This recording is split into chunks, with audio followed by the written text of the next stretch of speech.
Let's get ready to RPG! RPG! RPG! RPG! RPG! RPG! Hello, everybody. Sorry, I think I forgot to turn on my camera. I was late because I was debating with Vin and Rymark about oh goodness, about everything, you know, as one does on the nights of last call.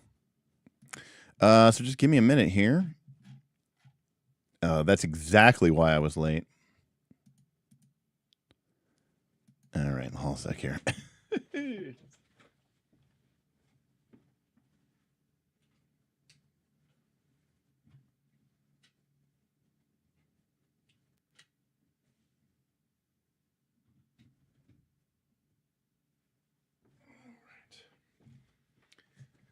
Alrighty. Nope. What's going on with the camera? Come on, camera.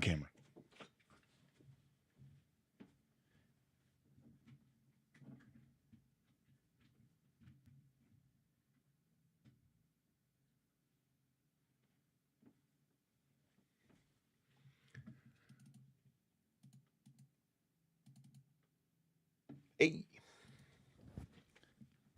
There we go. All right, let me get some lights going on.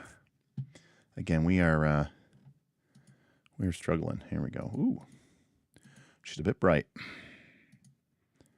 Here we go. Oh, she's also a bit bright. Okay. Hello, hello, hello. Stonetop. Welcome, everybody. Night's last call. Yeah, I'm a VTuber now. We've already had that conversation once.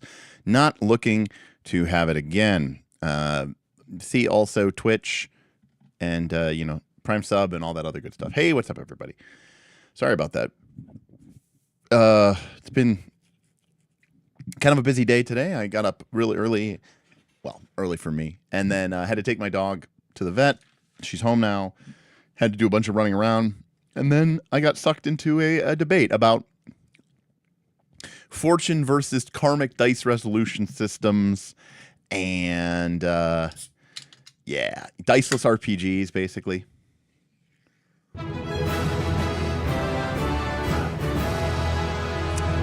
Hey, Sulu! Sulu 244 tipped $5. Stone year continues. It certainly does. As I was saying, the Stone year is definitely a thing.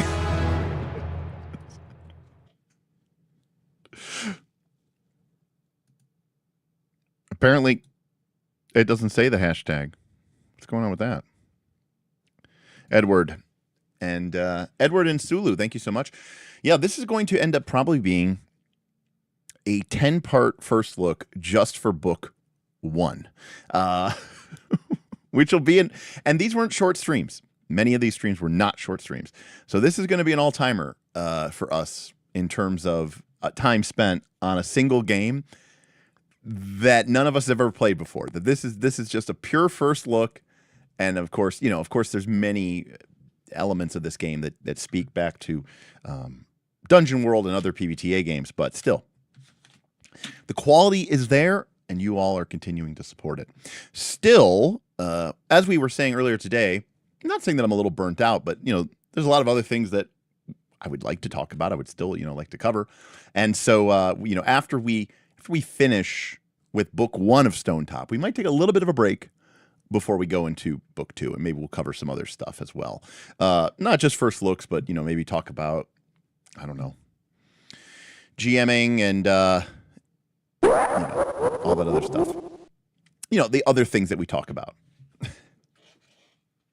We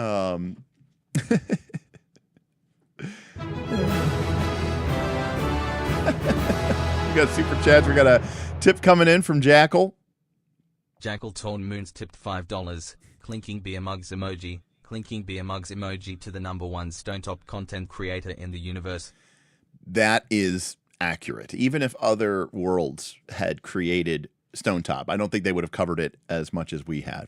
Yeah, I mean, again, I've always respected the stuff that that Jeremy Strandberg has brought to the Dungeon World community, and I also really respect Jason Lutz, and I feel like they have put together sort of a magnum opus of what I consider, what I'll call old school PBTA, which is to say that a lot of the stuff that is in this game harkens back to the very beginning of PBTA. And while it is modernized and refined, it isn't necessarily pushing the limits or boundaries of what it means, to be PBTA in the way that, like, say, for example, some of the Magpie games have. And so, or even maybe to a certain extent, Daggerheart, you could say.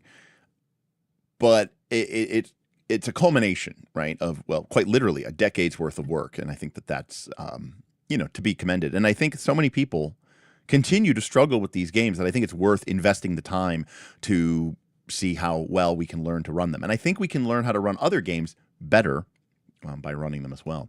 TAS Agent, thank you for the super chat. I've gotten the physical books. They are beautiful. Are you getting physical copies?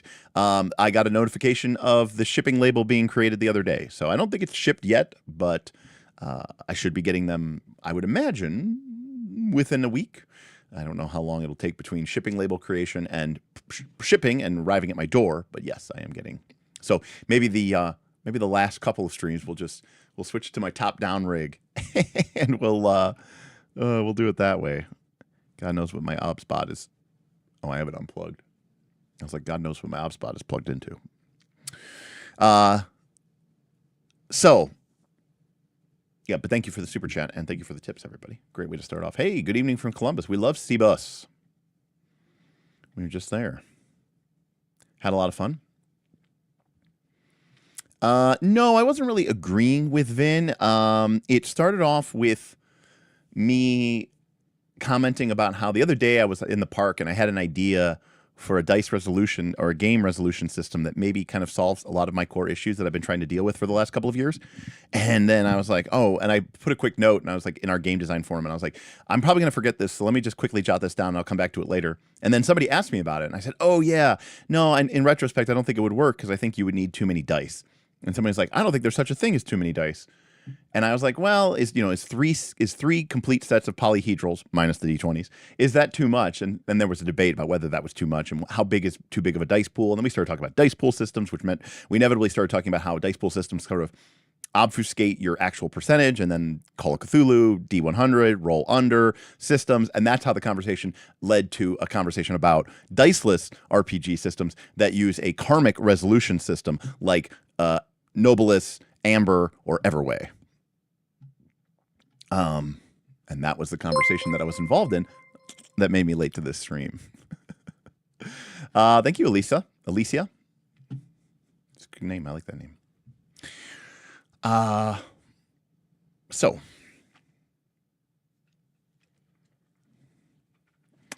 yeah, we're gonna go ahead and we're gonna go ahead and get yeah, and Chubos. I mean, Chubos was also brought up as well. Jenna K. Moran being one of the sort of the foremost creators these days of karmic resolution systems, one of them being Chubos. So, what's up, everybody? It's weird to have Nikon behind me instead of in front of me. Like even when I streamed on Tuesday, right, we were talking about Nikon and it was still me kind of like I'd just gotten back and it was still sort of me buzzing about it. And now it's like, okay, it's behind me, but it's a little weird because all of the people are already planning. The Knights are already planning. Not me. The Knights are already planning for Nikon 1 next year, 2027. There's already a thread. I mean, look, love it or hate it. The Chubos stream is an all-time KOLC banger of a stream. Okay, so love it or leave it. It's an all-timer.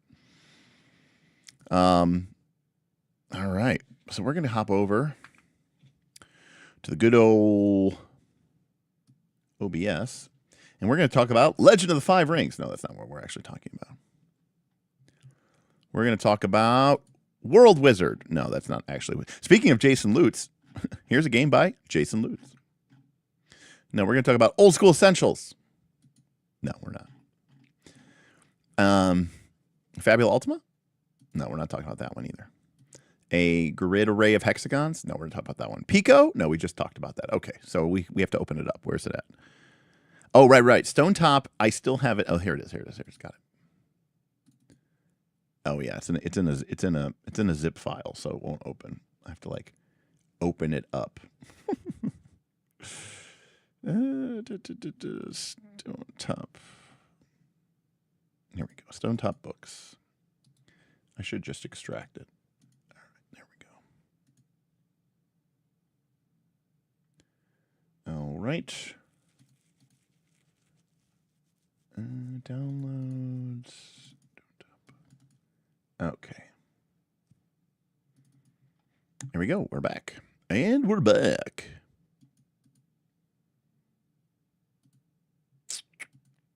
Well, hopefully by the time of Nikon 1, we will be finished with Stonetop. Now, Osley asking the really important question. Will it be a 1 or will it be a 0.5? I'm inclined to say it will be a 0.5. Okay. Number one, because it's a troll. And number two, because, it's not really our own con, right? We're still a con within a con. And so I don't necessarily know that is truly, it should be con 1, right? Yeah. Well, Kermit, like the people want more. We had over 40 people, and I truly believe that we might get 60 next year. So yeah, we'll see.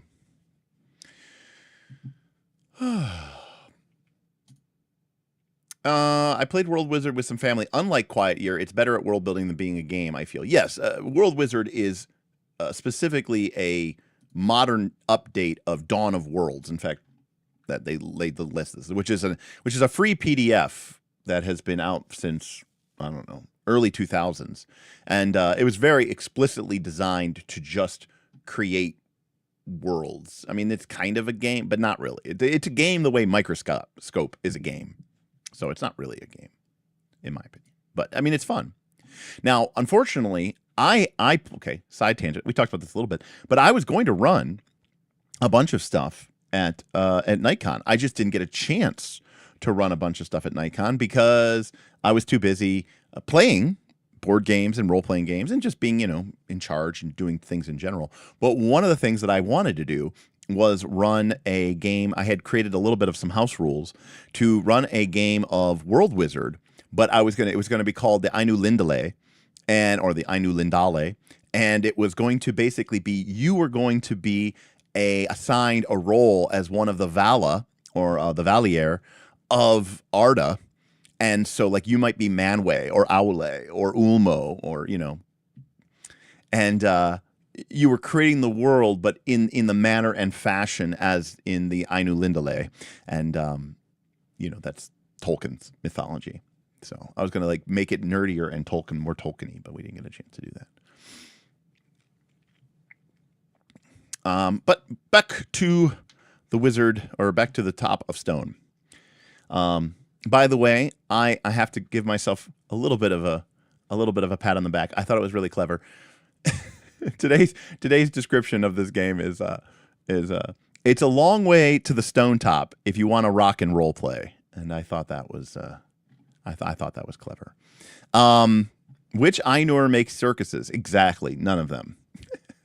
See, I like to think that in that game I would be Eru Iluvatar, and if you violated my tenets, I would strike you down.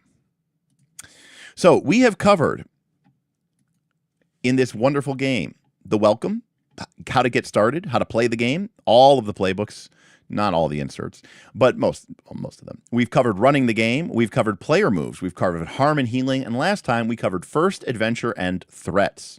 And so today we are going to cover expeditions and sites. Now, as you remember, expeditions is the game's subsystem or sub-rules for journeys, which are kind of a big part of this game. And sites are, for lack of a better word, dungeons. You'll also see that there's an element here for dangers and discoveries. Now, anyone who is familiar with Perilous Worlds or Perilous Wilds, and you should all be, will recognize things like expedition rules, dangers and discoveries. These are all very much the language of Jason Lutz's Perilous Wilds book. And in this case, they've sort of been manufactured and kind of spun into the existing Stonetop framework. So I'm interested to see what they do differently here and how they adapt it and sort of, bring it into this. Also, I think journey rules are particularly interesting, and I'm really enjoying them in the One Ring, so it'll be interesting to see what they do here. Does that mean that Vin would be Morgoth? Oh, very much. Absolutely. The role of the Vin is someone who has been given great power, but also the part of Eru's mind that wants to create, and in doing so, create discord and disharmony, because they have their own ideas that clash with that of the creator god.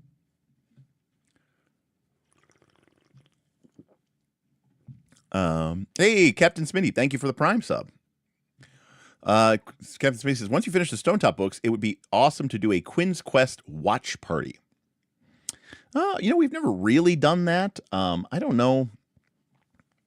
I don't know. I don't know that would be, I don't know. I don't know that just me watching someone else's content is riveting enough for content. Well, technically, TAS agent, we would refer to them as Melkor until they betrayed Feanor and he renamed them Morgoth, right? The dark enemy, the dark lord, the black enemy. So technically it would be Melkor. All right. Let's go to expeditions. I see. Yeah, I mean, reaction content, right? Is, I don't want to say it's like a pretty low bar, but it's a pretty low bar. So, I mean, I don't necessarily know that that's really adding anything valuable to the conversation.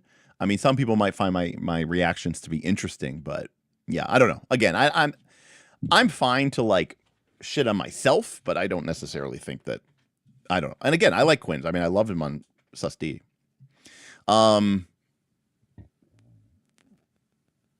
No, that would never happen. I don't think he's got 1,000,001 people that he needs to be on the shows of, and I'm not one of them. All right. So expeditions. Expeditions breaks down into preparations, running the journey, player moves, going home, and what to prep. So preparations is actually the player-facing component where because again, they kind of, what's really cool about this book is they kind of tell you what they're going to tell you. They tell you, and then there's like a separate chapter that gets into the weeds on every single one. So the playing the game chapter really kind of sort of had all of the rules. Well, I should say, Welcome to Stonetop kind of had all of the basic, it sort of set the tone and gave you the basic overview. Playing the game really did give you all of the rules that you need in order to play. Your moves, your agenda, your principles. But then each of the components within this chapter, playing the game, basically gets broken out into its own chapter, where we saw like a chapter just covering the basic player moves, a chapter covering just harm, healing, debility, death, and dying. An entire chapter just on threats. And so now we're dealing with an entire chapter just on those expedition travel moves, right? And this is in contrast to those basic moves. The basic moves are going to be used all the time. The expedition moves, yes, it is a subsystem with its own set of player-facing moves. But these are the ones that you don't necessarily need to sort of have memorized by the back of your hand, because you're really only going to need these moves ever when, in terms of that. Did my camera die?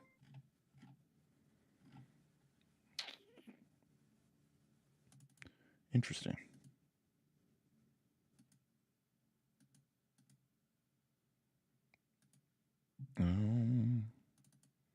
No camera for me. I wonder what happened. Yep, it did die. Uh-oh. It's my new tip call.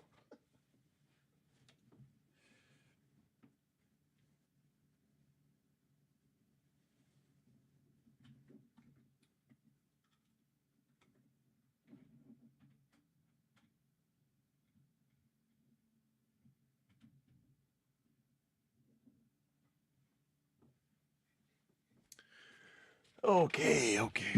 Let's see if this worked.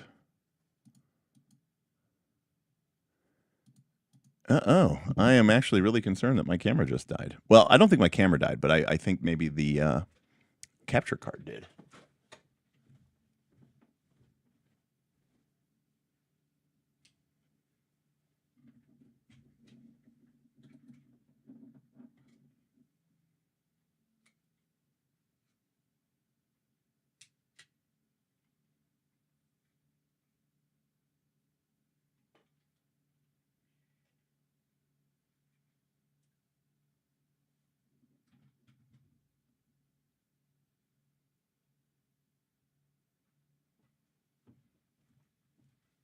Hopefully not.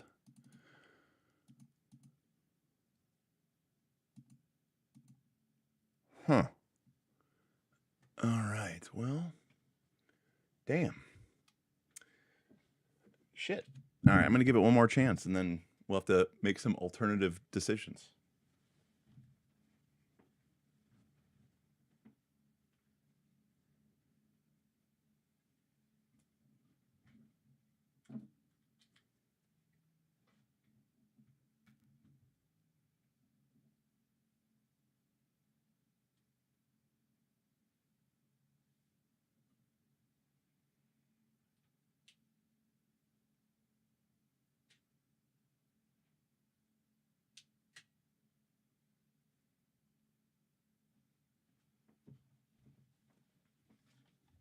Alrighty, last chance. Last chance. There we go. Yeah, I just think it's my capture card. So I probably have to replace that. It could be the cable, HDMI. It could be the HDMI cable too, as well. I mean, I've been using it for a long time, so yeah, unfortunately. Hey, thank you, Orctavius, for the Prime sub. Appreciate you. That's so nice of you. Thank you so much. But again, remember the Prime subs free for you, but they add up for me. Small but mighty. I appreciate the hell out of all of them.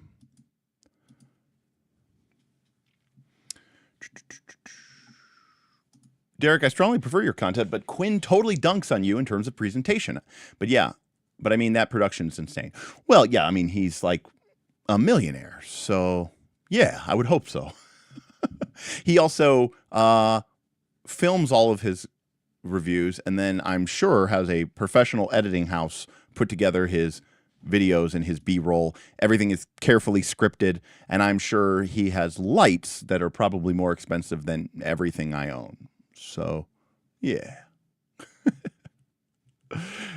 No, we are on page 301 of the first book. All right, let's get down to business.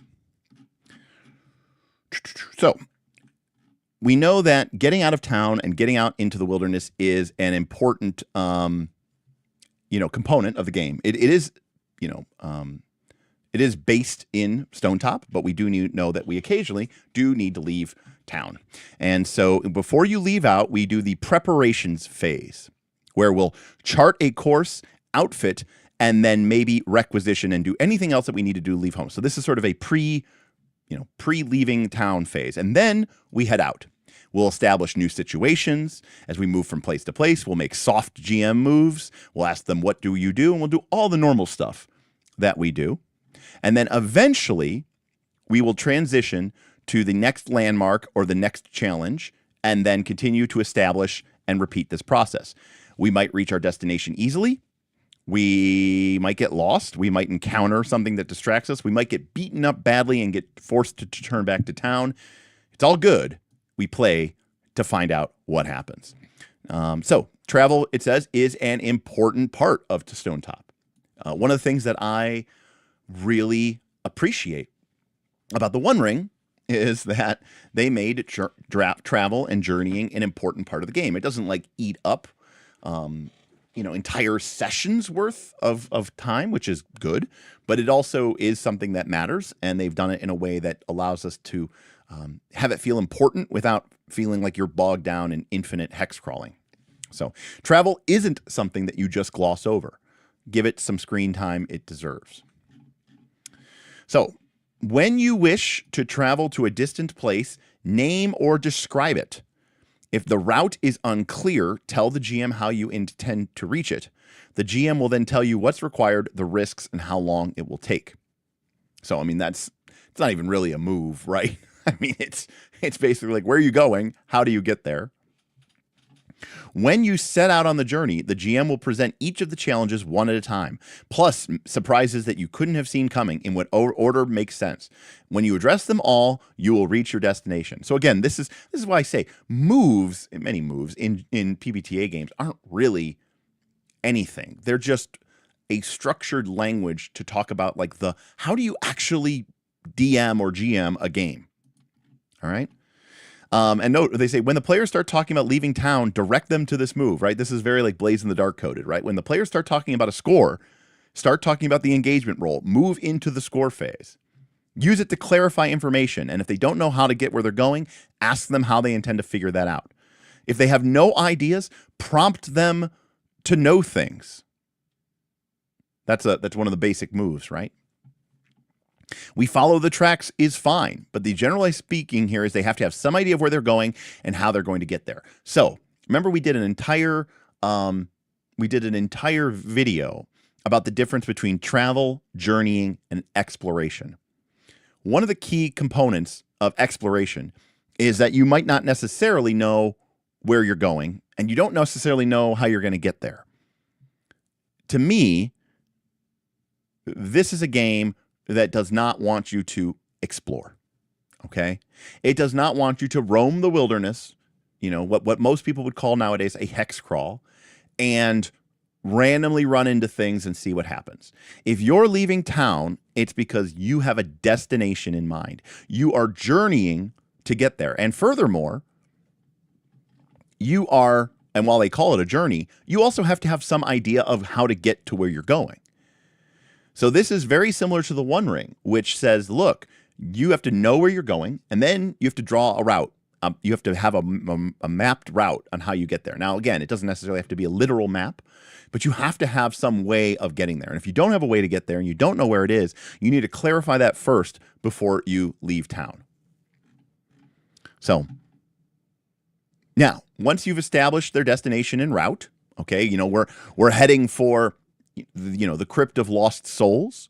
And, you know, like, well, how are you going to get there? You know, we're going to take the Great Northern Road to the ancient, you know, we're going to take the Great Northern Road to the ancient Dolmen Wood. And then we are going to follow, you know, the ancient druidic paths through Dolmen Wood to find the crypt.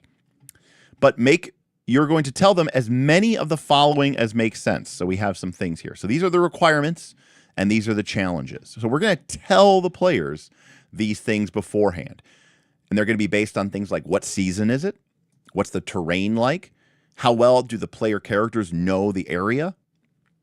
What are the dangers that are there? And are there threats which you have already established that, you know, might have grim importance in the area, right? If we have an orc warlord who is, or whatever this game's equivalent of orc warlord is, who's been gaining power in the region, and one of their grim portents is that orc raiding parties, you know, scour the land. Well, then when we travel through that region, one of the dangers, one of the threats that we may have to overcome is, say, a patrol or band of orc raiders. All right. So the GM, your players are going to set a location. The GM is going to say, sure, but you know, you first have to go to this town. And then from there, you can travel to your destination. Or it'll take at least 10 days, and you'll need, you know, a lot of supplies. Or you'll need to bring a way to get across water. Or you'll need a guide or a map. You can't just, you know, fuck it, we ball. You have to wait until the snow's clear, right? Or until the rainy season ends. And then again, with challenges, you have to watch out for the aforementioned orc patrols. You might risk getting lost in the ancient and tangled depths of Dolmen Wood, right? So again, you'll usually link these with and, but you can mercifully use an or, you know. You'll need to bring warm clothing, or the way will be hard and grueling. You know, you need to wait till daybreak, or you risk getting lost. For what it's worth, tangent. You know we love our tangents. Let's see here. We do love. I'm pulling it up here and see if I can find it. We do love our. We do love our.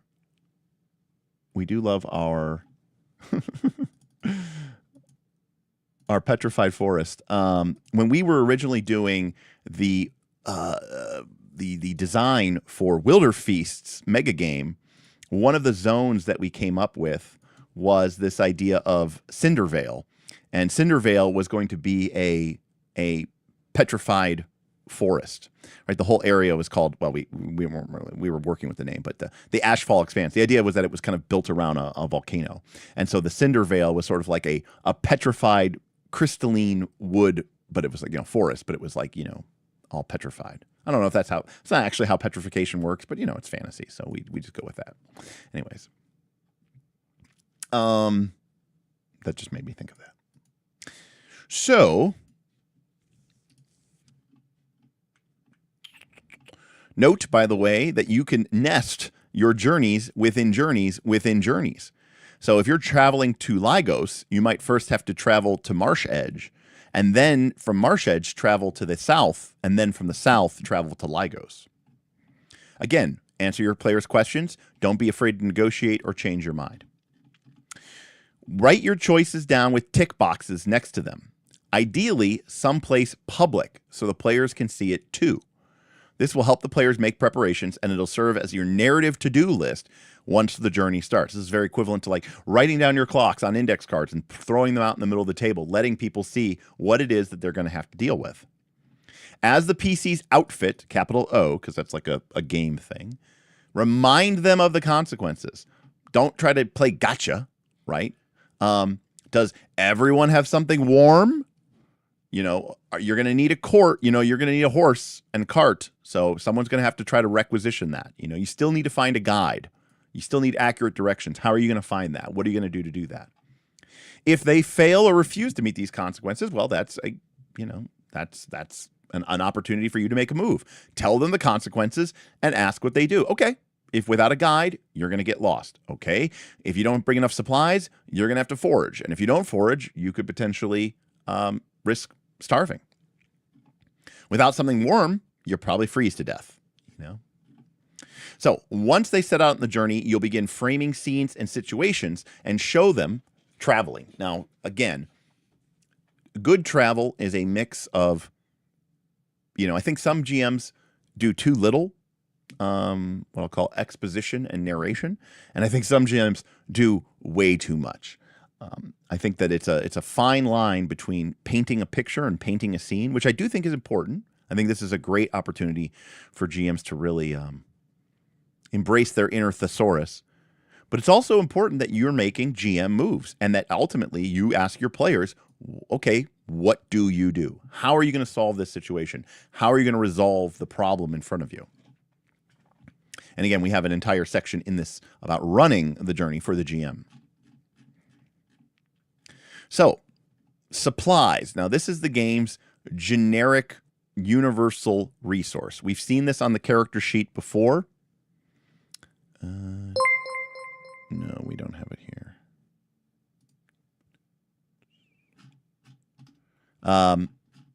But they could be anything, right? It could be food, water, whiskey, bandages, salves. It's a generic resource, okay? The prosperity rating of your town determines the quality and quantity of supplies, all right? Whenever the players recover, when they make camp, when they have what they need to produce additional small items, and when you use up their resources, supplies are what you're using up. And by default, everyone uses one use of supplies per day. But if someone has a mess kit and access to water and fire, then one use of supply can cover up to 4 people. Anybody who's played Torchbearer or watched our Torchbearer games is very aware of the power of a good cook in the party. If this wasn't taken from Torchbearer, I don't know what was.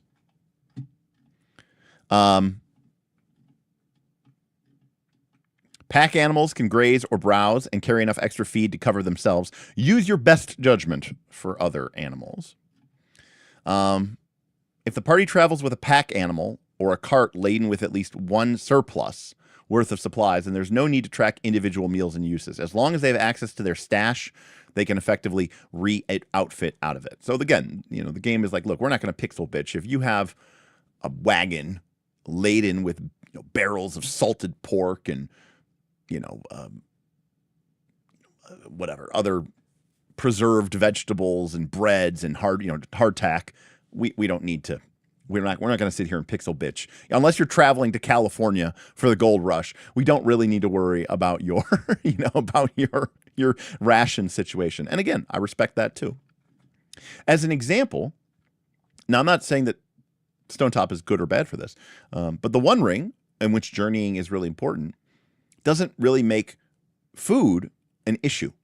When you think about Lord of the Rings, they travel people. It's a game about walking. And yeah, sure, at one point they get lembas bread, but aside from like one time when it's just Sam and Frodo walking along to Mordor, we don't really ever worry about food or ration tracking.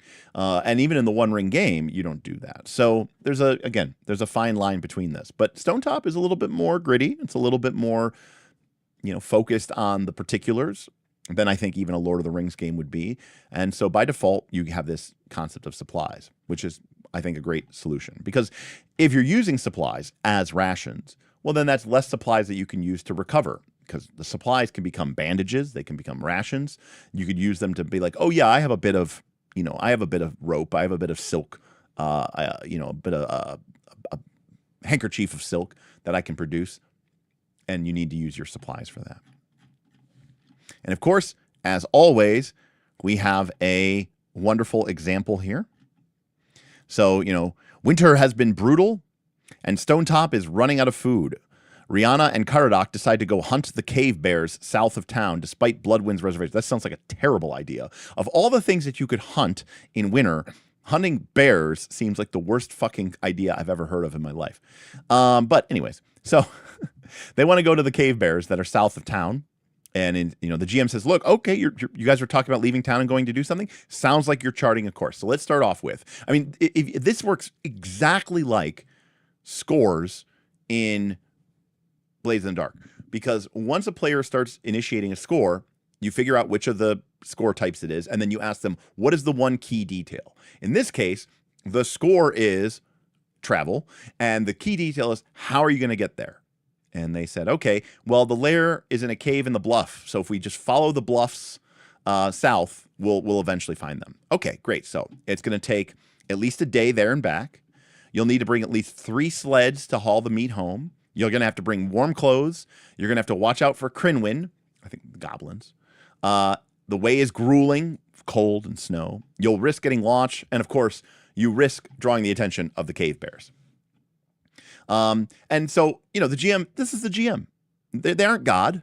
You aren't infallible. You're not some omnipotent person of all time. I read these off and Rihanna's like, wait, are we risking getting lost? We're just following the cliffs south. And I go, oh, yeah, of course, that's duh. And I just crossed it off the list. Like, I know this sounds crazy, but this interaction is like well beyond, I think, I don't know, 80% of people who play role-playing games.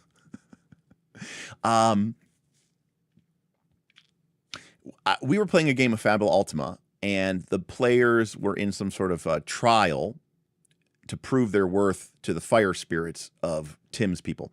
And there was a plinth or an altar that would sort of, face you with your greatest fear. And Smith's character was basically, who's like a dark knight who believes in justice, was kind of given a visage where he essentially had become like the head enforcer of a fascist regime. And he basically said, well, I don't really think that's, and everyone had to make checks, to overcome that vision. And he said, I get what you're doing there, Derek, but maybe you don't fully understand my character, but that is not even really a fear of mine, because I literally would never do that. It's so unthinkable that my character would do that. It's not even a fear, right? It would be a fear if I was like, man, what if am I going too far? Is this something that I need to worry about? And it's like, and I know that that's not something I worry about. And I go, that's a great point. You know what? You're right. No, you don't have to roll. They show you it and you just dismiss it as fantasy. You recognize it for the illusion that it is, because that could never be you. And if anything, it sort of causes you to, double down on your commitment. And again, I just made a decision as a GM, and my player pushed back on me on it and said, I don't think that's right. And I said, you know what? You know your character better than me. All right. And I kind of just crossed it off the list because he was right. And we all learned about something about his character. And it's not him trying to weasel out of making a check. It was just not something that was right. And I think that, all of those things and more are really important. And I think it's beyond 80% of players to push back. And I definitely think it's beyond 80% of GMs to roll with it. I think a lot of GMs will start huffing and puffing and bitching, I think a fair number of players might. I'm actually putting this one on GMs. I think a fair number of players might push back, and then a lot of GMs will be like, well, it's really difficult and it's hard to get to. What are you trying to do? Cheat? What are you trying to do? Get a free win? Because again, I think they're stuck in that competitive mindset. Anyways, long story short.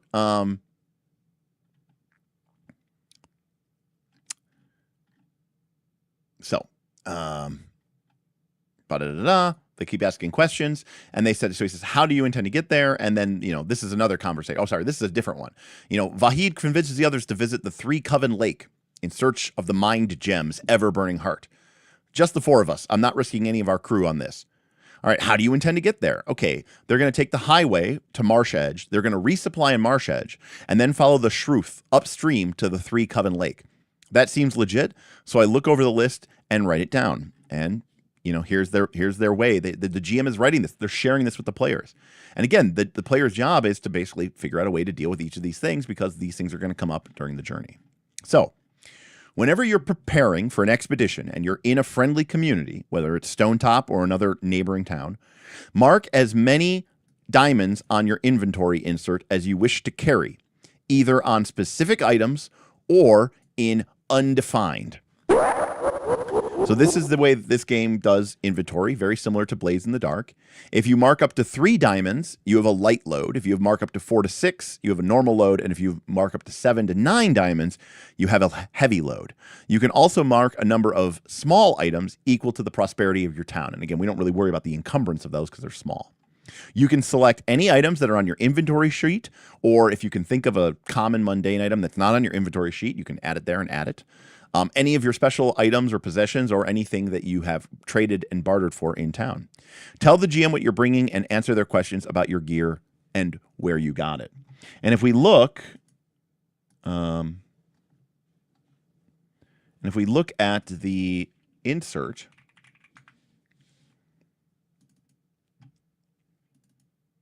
for the inventory,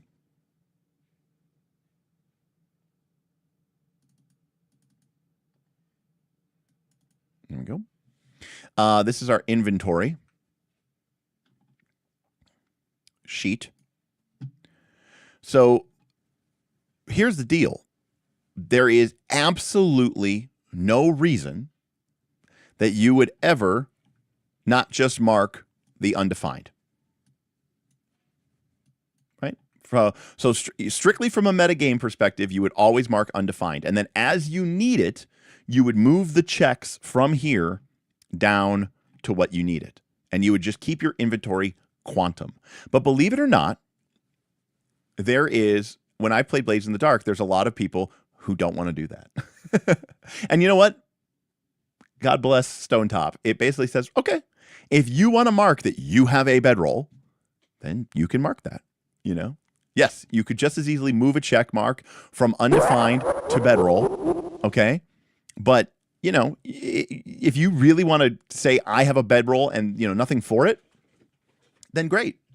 Then, you know, so I think the way that they did this here is great because you have this very defined list of heavy stuff and you have to make some important decisions. All right. And then over here, you have your small items, which again is determined by the prosperity of your town. And this is again, you can mark it as undefined. And when you have what you need, you can mark from here to here. But in any case, hey, we had a couple stuff come in. We had a super chat from our friend Agile Monk. Derek, our Kickstarter just ended. Good stuff. In our final announcement, I gave you and the KLC a shout out. Well, Agile Monk, again, you know, congratulations. I've been seeing the advertisements, so you're at least reaching gamers because I've definitely seen it pop up in my feeds, which is great. And again, I still think that you put together a really cool looking book, really great art, wonderful layout, great value. And so I definitely think that you deserve your success. And I'm very happy that, you know, we were able to give it a little bit of a spotlight. And again, great stuff and love it. Hope to see more from you all. And, you know, I mean, I as someone who maybe someday will do my own Kickstarter, perhaps, I am certainly in awe of your ability to get that thing to market. So that'd be great. Golda Cat. Oh, the random $200 super chat Canadian, but put it to tip. Derek, I see you trying to price me out of Stone Year, but it ain't happening. Stonetop to the top. Stonetop every week. Arcana when? Oh my God. This is a mad lad. Mad lad. Well, Goal, you know you got my heart, buddy. Thank you so much. I just hope your wife doesn't leave you. See, and people want to know why I keep doing Stonetop. It's because it's paying my mortgage, people. It's paying my mortgage. And we get to play One Ring this Sunday. So it's just smiles all the way down. Right, the new Stonetop 6 seasons in a movie. Yes.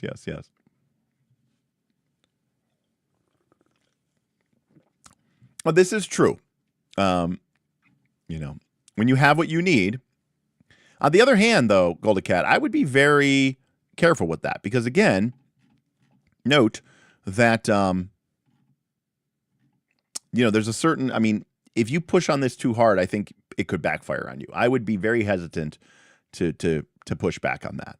Not saying that you shouldn't sometimes, as fiction demands, but I would be very careful about it, because otherwise I think you're going to shoot yourself in the foot, and you're going to create a lot of problems for yourself that this game was deliberately trying to solve for you, and create more work for yourself just because in the name of my simulation, you know.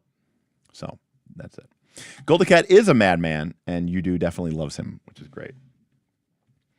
I got a text message here. Hold on a sec here. I am streaming.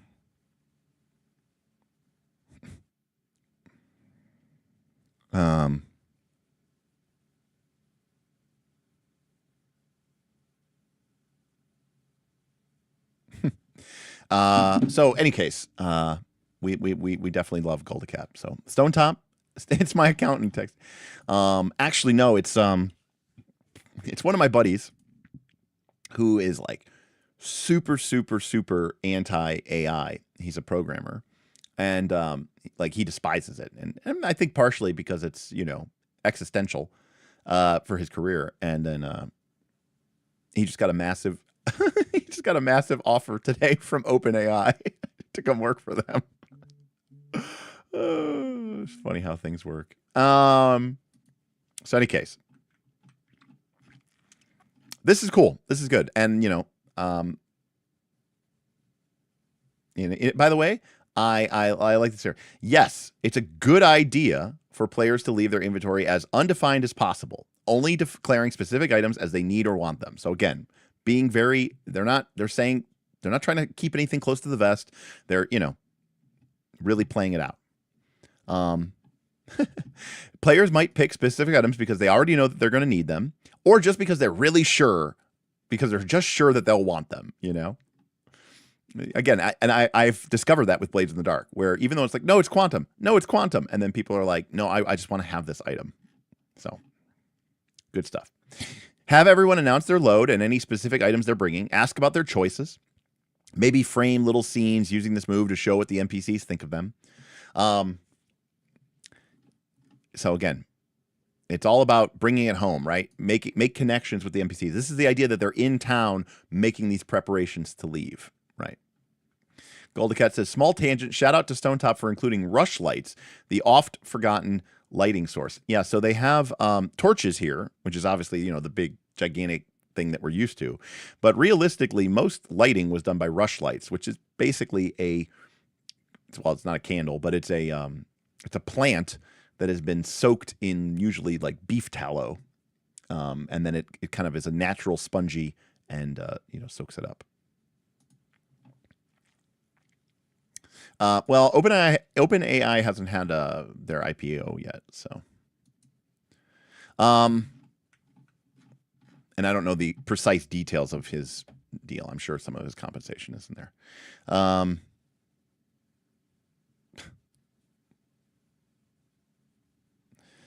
Anyways, so great stuff, fun stuff. All right. Now, sometimes you're going to need stuff from the town, and thus that brings us to the requisition move. When you borrow some of the steading's assets for an expedition, roll plus fortunes. That's not your roll, that's the town's roll. On a 10 or higher, go ahead, but bring it back safely. On a 7 through 9, you'll need to do some convincing. On a 6 through minus, do not mark XP. So we very rarely see a move that is 6 minus. You can take the asset with you, but if you do, reduce the fortunes by 1. So this is a really cool move. Because what this guarantees is that if there's something in town and the players need it to go on their adventure, they can get it, right? They may have to do a little bit more work and do a little bit more convincing, or it might cost them something, like reducing the fortunes by 1. But notice, this is very important. This is an example where PBTA and Stonetop, right, are taking some of that decision from the GM. And the GM isn't allowed to say, you know, no, you can't have that. This is an example of where they are pricing the GM in a way out of the decision. Thank you, the self-confessed cynic, for what is this now here? 50 months, 50 months of joining the adventure, which is appropriate because the only reason this exists on YouTube at all It's because of this gentleman right here. I haven't watched almost any of Stonetop. Well, this is like the 25th hour of Stonetop, so this is mostly a troll post, noted. But TLDW me, do you like Stonetop? I feel like this is a magnum opus on why and how to play PBTA. That doesn't mean you're going to like it, but it does really, really lay it out with extremely explicit, clear language. It's even a little passive-aggressive and in your face at times about, you're doing this wrong, do it this way instead, and here's why. That being said, the focus, the tone of the game,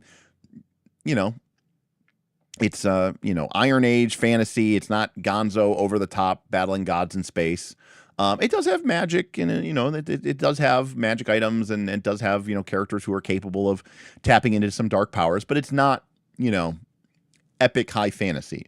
So that tone kind of lets me take a step back. However, if you like the idea of Dungeon World, I think that this is a very slick and improved version of Dungeon World. This is like Dungeon World. This is like Dungeon World 2 if Dungeon World 2 wasn't going in the direction that Dungeon World 2 was,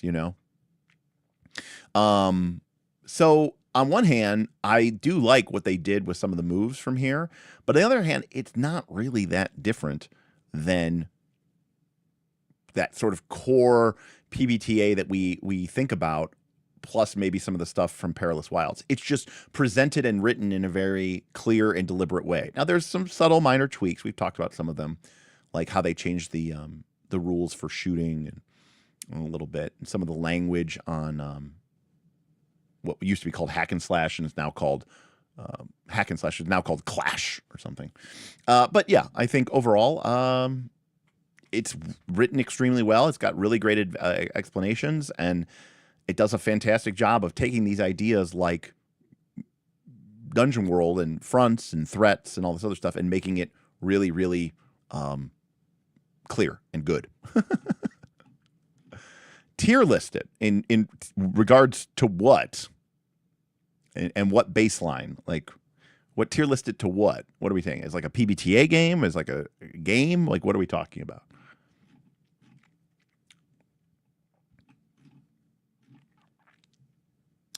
All right. Note that there might be other preparations that you have to do. You can zoom in, you can zoom out. The players may have to trade and barter for certain items if it's particularly specialized. They also might be gathering information before they leave. And again, reward and encourage research, but keep in mind how long these things take. If they begin to dawdle, tell them the consequences and ask. Yeah, sure, it'll take a few hours, but the longer you wait, the harder it'll be to follow the trail. Right? These are always the things that we have to keep in mind here, is that we are just using these GM moves to increase the tension and put the PCs sort of under the pressure. Oh, just as a game? Interesting. Well, remember, Derek thinks S tier is bad, right? That's the Pathfinder 2 theory of our thing. So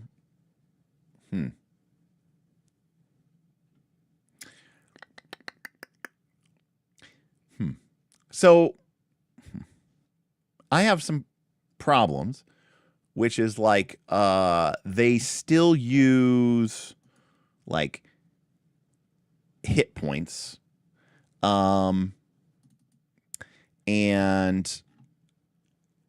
stuff like that, which I will be completely honest with you. I've played a lot of Dungeon World over the years, and hit points is cool because it makes it very approachable from a, I'm coming from D&D to play this. But modern PBTA games, like those from Magpie, with like conditions instead of hit points and stuff, shifting the balance, which is another thing you can do in Avatar, consequences that go outside of just hit point damage, I do find more compelling. So I hesitate to give it, an S tier from that perspective. Is it a B tier? No, it's better than a B tier. So again, I haven't run it. I haven't played it. I'm very, I'm very fond of Dungeon World, but I also think that there are, I do think that PBTA has evolved. And while this is maybe the best version of that sort of old school PBTA, if such a thing exists. I do think there's elements of the game that I think have done better. So I'll go A minus. I'll go A minus. You know, I do like to see. So I think that there's tech that has come in, particularly from Magpie, but some other places. Yeah, Edward, I mean, that's a great point. The consequences of design that started 10 years ago, and also, too, I think very purposeful design. They set out to, I think, create, you know, the best version of Dungeon World. And that's why we see strength, dex, int, whiz, cons, charisma, hit points, you know, all the stuff that we would normally see here. XP, level. And I just think that some of the elements that I've seen in more modern PBTA games, I prefer, especially if the focus is on more of a narrative experience, which I think PBTA does lend itself to. It's strange to think about this, even though hit points are, you know, obviously a meta currency. But this is a weird case where, like, it's a weirdly simulationist PBTA game. And a lot of people think that that's weird that I say that PBTA would ever be not narrativist. But remember, PBTA is all about following the fiction, and fiction first. So there's this idea of, like, you know, to do it, do it. If it's true, you do it. And there's not necessarily as many moves that we've seen in this game that are more designed to push certain narrative arcs or tonal consequences. There's agendas and there's principles. But for the most part, it does seem very rooted in a weirdly sort of simulationist, gamist way. So it's like Dungeon World or D&D. It's very cleaned up. It's very elegant. It's explained very well, but I don't think it is, you know, the single best, you know, PBTA game for me of all time. It is really good. So yeah, A minus. If I was being really pedantic, I might say, you know, super B plus. But yeah. Anyways, yeah.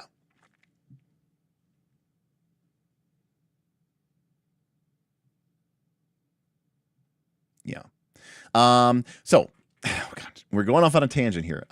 One of my goals is to one day combine Legend of the Five Rings with PBTA.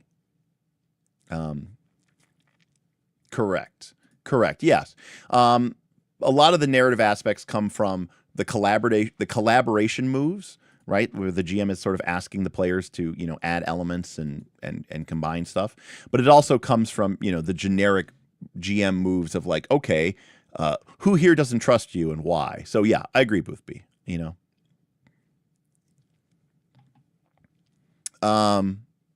Free Pie says the make camp move is pretty narrativist.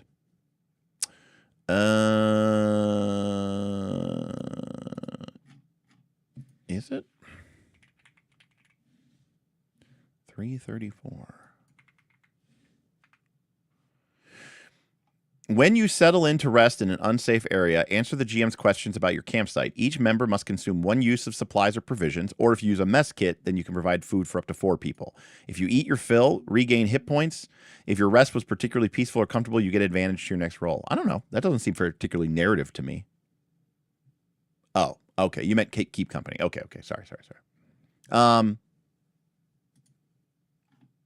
So, anyways, let's get back to our expedition, shall we? Because we're already getting ahead here. So,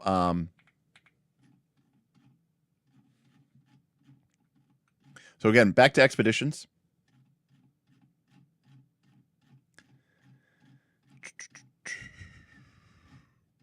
Okay, well, there's a lot.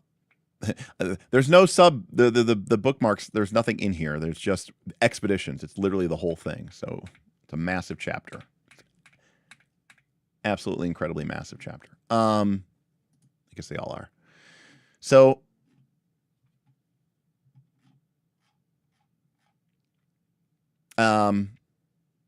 which is also, this is what I was talking about, Boothby, about why I don't like one shots or even like multi shots. So as an aside, an aside. Okay. So we talked about preparations. We have a sidebar here about flashbacks, which is interesting. Sometimes PCs go into the field and say, oh shit, I should have remembered that. Let simple things go with, yeah, of course you got that. But for something more involved, consider a flashback. Frame a scene in the past and play it out normally with moves and such, and when the scene is done, jump back to now. The key thing about flashbacks is they shouldn't contradict or nullify anything that's already happened. It's your call as to whether to allow a flashback, keeping your principles in mind. When in doubt, ask the table at large for their opinion. So again, this is a very, now you might say that this is, problematic, but keep in mind the idea here is that way your players don't get like super obsessed with hyper fixating and focusing on making sure they get everything right before they leave. If they know that they kind of have this parachute, they might be willing to move along and, get updated. Well, then I will need to get the second printing, Edward, for future PDFs so that we can get better bookmarkings. But that's good to know, Edward. Thank you. It's a great question, Dadon. 6 would be my like absolute minimal. I mean, I'll run 3, but I accept that like 3 is not going to be very satisfying for me. But 6 is probably my minimum, but I really would prefer something more like 10 to 12. Like enough to go through several iterations of like the core game's play loop, if that makes any sense, right? So, all right, once you're on the journey, we're going to break the journey up into points of interest, POI. By the way, this is just great advice for journeys in general, and legs of travel. The points of interest, these are the specific landmarks and the spots where something will interesting happen. And the legs of travel is the sort of montage scenes between them, right? So first we establish the situation. They're either on a leg of travel or they're at a point of interest. Describe the environment, provide details, ask questions, right? This is the same procedure that we use in every other game or in every other part of the game, right? Which is establish the situation, make a soft move. Particularly, you might want to use one of your exploration moves, right? Then ask, what do you do? We resolve their actions. Sometimes what they say might trigger a move. Other times, you just say what happens because it doesn't trigger a move. And then you keep repeating this until the situation is resolved, in which case we transition to the next part of travel, right? Basic. And you're like, what? No, that's just normal. That's just how you handle like every single game. So, look at the PC's route and find the next point of interest, the next landmark, the next spot where you will frame a scene. Identify the path that the PCs will take there. That's the leg of travel. If the leg of travel is trivial, uneventful, or through familiar terrain, just gloss over it. Briefly give a description of the weather. Otherwise, play out the leg of travel as a situation, one that's mostly handled through loose play. Right? So this is where we're not focusing on the minute, right? Loose play is another way of saying montage scene. All right. Say where they find themselves, how long they've been going at it, right? Give them some details about the terrain, the weather. Describe the environment. And again, this game, this is literally a cookbook, people, right? Start with the obvious details, the nature of the terrain. How big is the terrain? The scale of it. Are you in forest or are you in desert? What's the weather? And what is something you couldn't help but notice? Provide up to 3 impressions from different senses, right? All the advice that we've been seeing for years and years. I'm not saying this is bad advice. I'm just saying it's like a truism, right, at this point. Keep your descriptions concise. Players will zone out if you give them too much detail, and they'll ask questions if they want information or if they need more information. And I think this is where this book is just golden. Because it's very easy for all these like talking head YouTubers to be like, oh, you need to lavish it, channel your inner Matt Mercer. Nah, fuck that. Keep your descriptions concise. Get the fucking game on. If your players want more information, they'll ask. Which is, again, great information. Osily, what is Fabula Ultima tier? Great question. I do have some problems with Fabula Ultima. So I'm going to go with B plus. Again, they're not like problems per se, but there is a tonal there is a definite disconnect in that game's core resolution engine, which is this really highly detailed, constructed boss fights with intricate mechanics. But then the game also is like, play to find out, low prep, no prep, just throw stuff together. And I think that those two things are not cooperative in the slightest. So that's enough for me to knock it down, a whole half tier or so. All right. So what are some of the other things that we're going to do here? Yes, I think that is a problem that people will also run into with Daggerheart as well.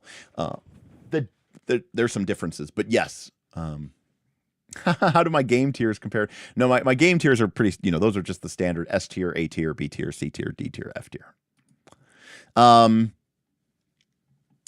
So there might be NPCs that are along with the journey. You can bring them up and, do your FBT. You can answer questions. You can give more details. If there's confusion, make sure you answer people's questions. And of course, once you've established what the situation is like, that's the first step, right? Is paint the picture. Then make a soft move. Unless we're literally glossing over this entire component, this leg, make a soft move, right? Present one of the challenges that you already outlined that they already prepared for. Or if you are using prep from, say, the setting guide or from some notes or from one of your threats, take one of those encounters and add it to the game's present that encounter. Or maybe an NPC or one of the followers starts to get into trouble. Or offer them an opportunity. Always nice, right? Dangle something in front of them. Oh, while you're traveling, you see a strange glimmering light down at the bottom of the valley. Is it gold, silver, gems, or something else? Maybe metallic. Do you investigate? Again, giving people those choices, I think, is what makes the game fun. And then let them see what they do. And then, of course, as always, after you describe the situation, and then you'll make a soft move, and then you'll ask them, so what do you guys do?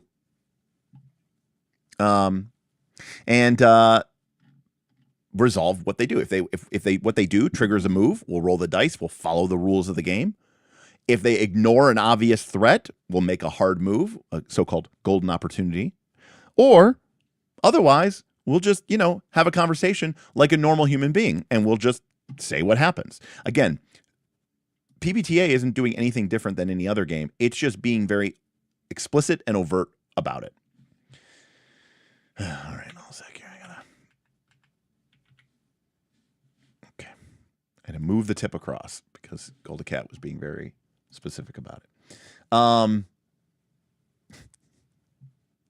Hey, Dadan, I know you like Fabulultima, but have you checked out Sword World or Japanese TTRPGs? Money towards doggo procedure or a treat? Ooh, I'll probably go to the doggo procedure. Scott, for sure. tipped $200. Please move to SC.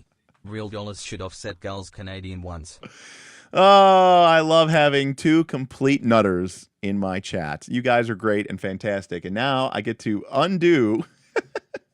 This. Oh, thank you, Scotty F. That's fantastic. You heard it here, folks, first. I didn't have to change anything. You guys are crazy.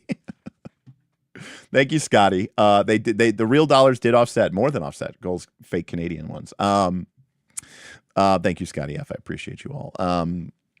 Again, we're waiting to get information about our dog. Went to the new thing today, but we'll probably need a very expensive surgery. So I really do appreciate that.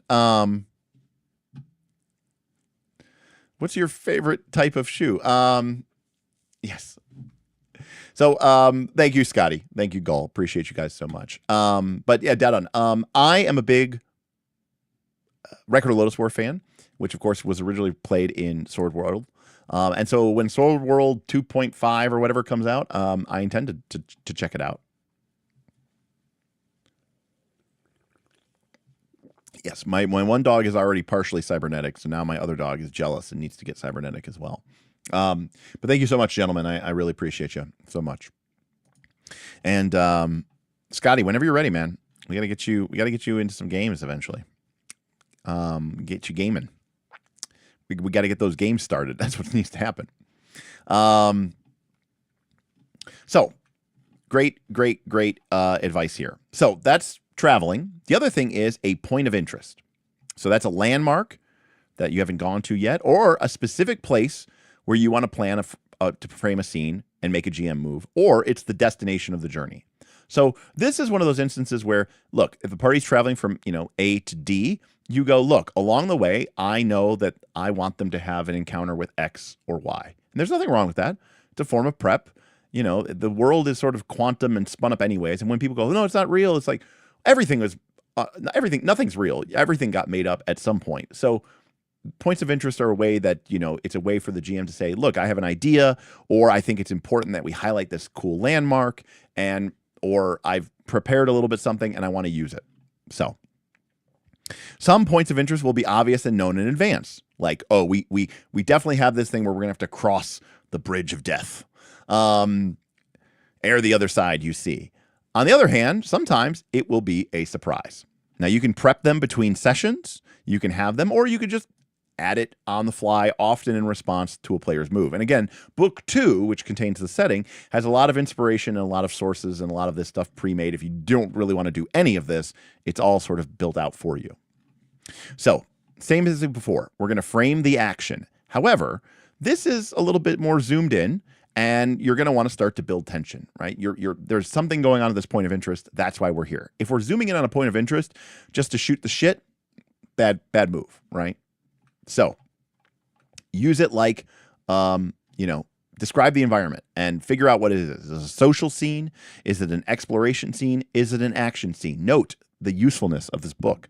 Again, I'm skipping over a lot of this, but in any scene, you might talk about how good's the light, how good's the visibility. But in a social scene, you might want to talk more about the people. You might want to talk about their physical or emotional body language. Edward tipped $20. I can't let this stand. I'm gaming Stonetop on Mondays and playing Stonetop on Fridays. Stonetop for Eva.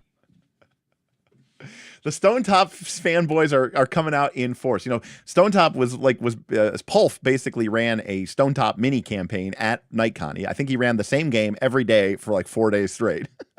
Maybe he didn't run it on Sunday, but I think he ran it Thursday, Friday, Saturday, and it was the same group of players and they played for a long time. He built this like Pepe Sylvia board of connections and ties to the town. It was great. It was awesome. So Stonetop had a strong representation at Nikon, that's for sure. And Boothby was in that game, one of the lucky few. And again, we can see here some of those narrative elements, like asking questions. If this is the first time that the players visit a known landmark in play, ask the questions to the players. Like, what do you find most striking? What have you heard about this place? What are you worried about here? You know, who built this place, right? All the normal stuff that we can add to this to make the players feel more connected to the location and the table and give them more of a say at it. Again, we're taking a step back here and we're building on their answers and putting it back into the fiction and then coming up with new questions that we might ask to somebody else. Like, oh, you know, the orcs built it. And then you turn to someone else answers, oh, the Crenwyn built this bridge. So then you turn to a different player and you say, did they build it and do they still use it?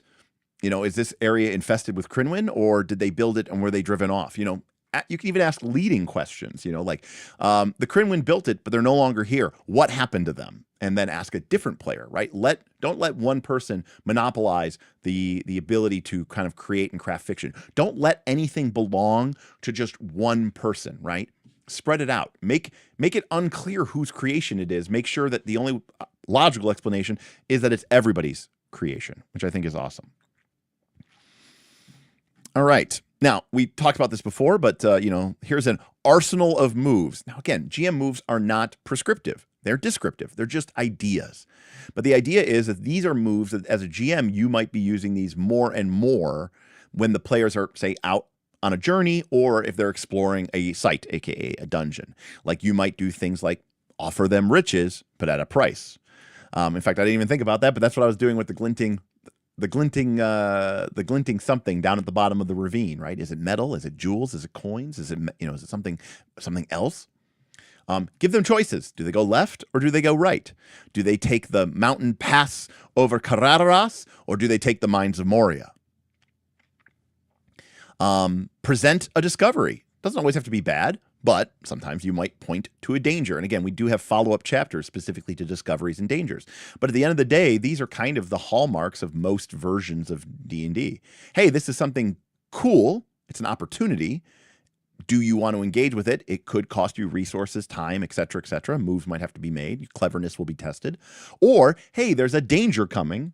you're going to have to deal with it or suffer the consequences. And again, you're going to use your resources, your cleverness, your character's abilities and stuff to overcome that. So again, these are more specific to exploring journeys or sites, but nothing about these is like groundbreaking. It's just normal D&D stuff. All right. And again, as always, we get 2 or 3 paragraphs on each of these, and then also 1 to 2 examples. For example, this is hint at more than meets the eye. So, for example, with our crew that was going to slaughter bears for bear meat, Bloodmoon. While Rihanna and her crew are butchering the bear, you get this feeling, like sort of a chill, and not just from the cold. You think you're being watched. What do you do? Right? There's just this idea of like something's wrong here. We don't know what it is. And by the way, this move often spurs the players to seek insight or know things in other ways to get a closer look. There's a special skill. I don't mean to tangent, but we're going to tangent. There's a special skill that you have to develop as a GM, especially in PBTA. I think you have to develop it for normal games too, but I've seen it again and again. And I know I'm going to be kind of probably on my own here, but in my experience, when I watch, and again, I'm not critiquing anyone. I think everyone GMs in their own way, and I think every group responds and reacts in their own way. But when I watch GMs, and I mean my GMs from my community, GMs at Nikon, GMs that I play with, GMs that I observe at conventions, or GMs that I observe across the way, I typically find that most GMs tend to fall into 2 camps. GMs that call for way too many roles, and GMs that call for way not enough. And like most things in life, my experience is the sweet spot is somewhere in the middle. I will sometimes look over at a table and I will see the GM, especially in a PBTA game, but this is true for D20 as well. Everything's a roll. Everything's a roll. And that's just going to create a lot of problems. It's going to muck the game up. The fiction's going to be really muddled. I hate to call it, it'll feel very board gamey, but there's too much going on, too much mechanics. This is what often happens, in my opinion, in a lot of combats. In, say, games like Pathfinder 2, 4th edition D&D, probably even Draw Steel. But similarly, I will see a game and then people will be like, yeah, we haven't rolled a die in 2 hours. I'm also kind of like, we were playing this game system to engage with it. This is my hot take, right? I didn't sit down to play this game. I didn't read this 600-page book. I didn't bring this character sheet full of moves and interesting ideas to ignore them. So I'm here to engage with them. And one of the things that I think as a GM that you should be doing, especially in PBTA, where you don't have fear tokens, Daggerheart gives us fear tokens, is you should be looking sometimes to push your players into making moves, because moves move the fiction forward in an unpredictable and perhaps exciting way. Moves are what the game's mechanics are designed to do in order to get you to that objective. They are actually there to help you and your players experience what it is that you signed up for. And so I think that there's a lot of people who either over-rely on them or they don't rely on them enough. And so in this particular instance, this is kind of a bullshit statement because it doesn't even necessarily mean anything, by the way. But if I was doing, now again, I know I'm a little different than most people, but like if I was playing Dungeon World and or Stonetop and I did this and a player says, hey, can I kind of look and I sort of maybe I try to figure out what it is. And I'm like, you have a sort of a vague sense of like maybe like a magical feeling. And they're like, I try to concentrate on more. And I'll be like, oh, sounds like you're trying to know things. And the player might go, all right, yeah, I feel like I am trying to know things. And then they might roll and they might get a successful. And I might be like, it's definitely some sort of magical spirit. What is it? And I'm giving the player carte blanche. Maybe it's a beneficial magical spirit. Maybe it's a haunted magical spirit. Maybe it's an evil magical spirit, right? So ultimately, I'm trying to get the dice to roll because I want things to happen, But yeah. but that's just an example of how one GM move might be used during expeditions. And dangers, discoveries and dangers. We talked about these. Introducing new people, new dangers, new persons, new factions.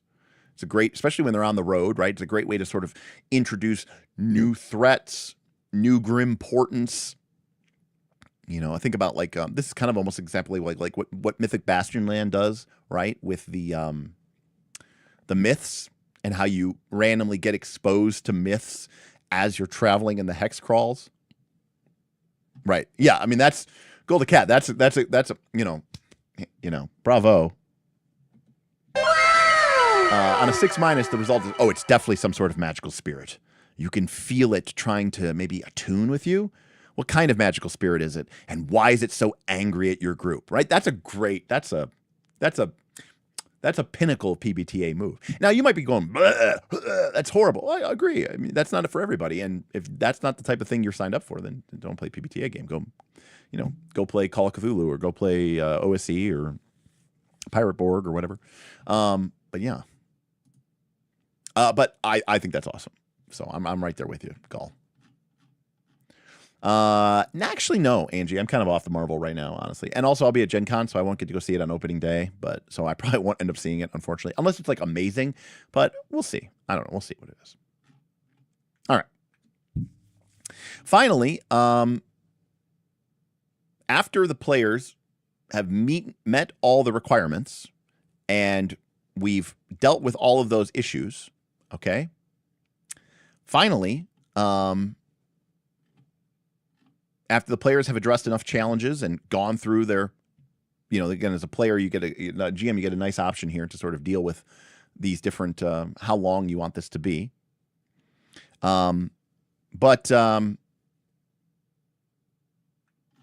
Finally, present each challenge only once. So again, remember, because we had our list of challenges. So after the party has dealt with it being cold, don't just keep throwing it's cold at them. It's still cold. It's still cold. Once they've dealt with that being cold once, right? Like this is the idea of like let it ride, right? Once the players have achieved success, let it ride, right? Let that success carry forward, probably for the entire journey. They've dealt with that problem. So unless something drastic and amazing, like unless they like fall into a freezing river or a white dragon attacks them, don't keep asking them how they stay warm, right? We've dealt with that. So let it ride, let it continue on, right? Which is really good advice. So Frag, who Fragpulf, who ran that Stonetop game at Nikon, says, one of my favorite questions I asked Booth Would-Be Hero was, what ritual or tradition do travelers perform here? And how did you mess it up? That's a great move, Pulf. Great move. Because again, it's making the game feral. It's making the game exciting. You're abdicating your decision-making process. I mean, that's just S tier. I mean, that's fantastic. I love it. I absolutely love it. That's great. So, the way is perilous and filled with danger. This isn't a specific challenge. It's more of an ongoing threat. Save it for truly dangerous legs of travel. So whenever a leg of travel isn't just walking through the woods, even if it's kind of slightly, not friendly, but not dangerous. But if it's truly perilous, on each leg of perilous travel, and every time they make camp in a perilous area, point to a looming danger or introduce a danger that's already been established and see how they respond. If you like, you can even have them roll the die of fate and completely disclaim your decision making. This is this game's version, as far as I can tell, of random encounters. So basically, it's its way of saying, look, most of the time you're going to be traveling overland. You might make some moves. You might travel some distances. But ultimately, at the end of the day, you're just walking through the woods. But if it is truly something dangerous, we are going to introduce the PBTA equivalent of random encounters. And if you really want to, you can even just literally roll a random encounter. And you might introduce a new danger, point to a looming danger, right? So these are just different levels of hardness, right? So this is a looming danger, so it's on the horizon, soft move, but also a potential discovery. Or it's just a soft move, looming danger. Or it's a danger and it's right in front of them. So this is it's soft because they still get to react, but it's more immediate. And then, of course, on a nat 1 on your d6, this is a hard move, right? They're in the encounter. They're being ambushed. The Kremlin are attacking. Arrows are sailing through the air, and they're about to hit you. What do you do? So different levels of that, right? So great stuff. Great stuff here. We have a whole section here on weather. Again, we have weather tables tied to. So again, there's a kind of a weird simulationism here for this game that is a little bit out of place. It's also probably what contributes to its page count. This isn't like your typical PBTA, like, yay, we're all just sunshines and rainbows, make it up and figure it out, right? Like, no, there's tables, there's oracles, there's seasons, there's weather, and yeah, sure, if you want, you can even just roll randomly to see what the weather is like. Now, the players have access to moves, which again are only going to be particularly relevant when they're on the road and they're traveling. We know that the basic moves are going to cover every aspect of the game, but we know that there's moves the players are going to use when they're in town, but we also know that there's moves that they're going to use when they're out on, for lack of a better word, the adventure. So the first is, we talked about this already with the inventory. When you decide that you have something all along, you can have what you need. Transfer a mark from your undefined inventory to a specific slot.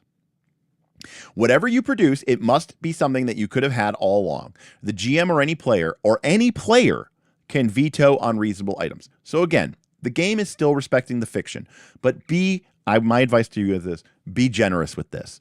If someone, again, the list is pretty short, so it's not like someone can be like, oh, I had a 30-person pavilion tent with me the whole time. That's not an option on the list.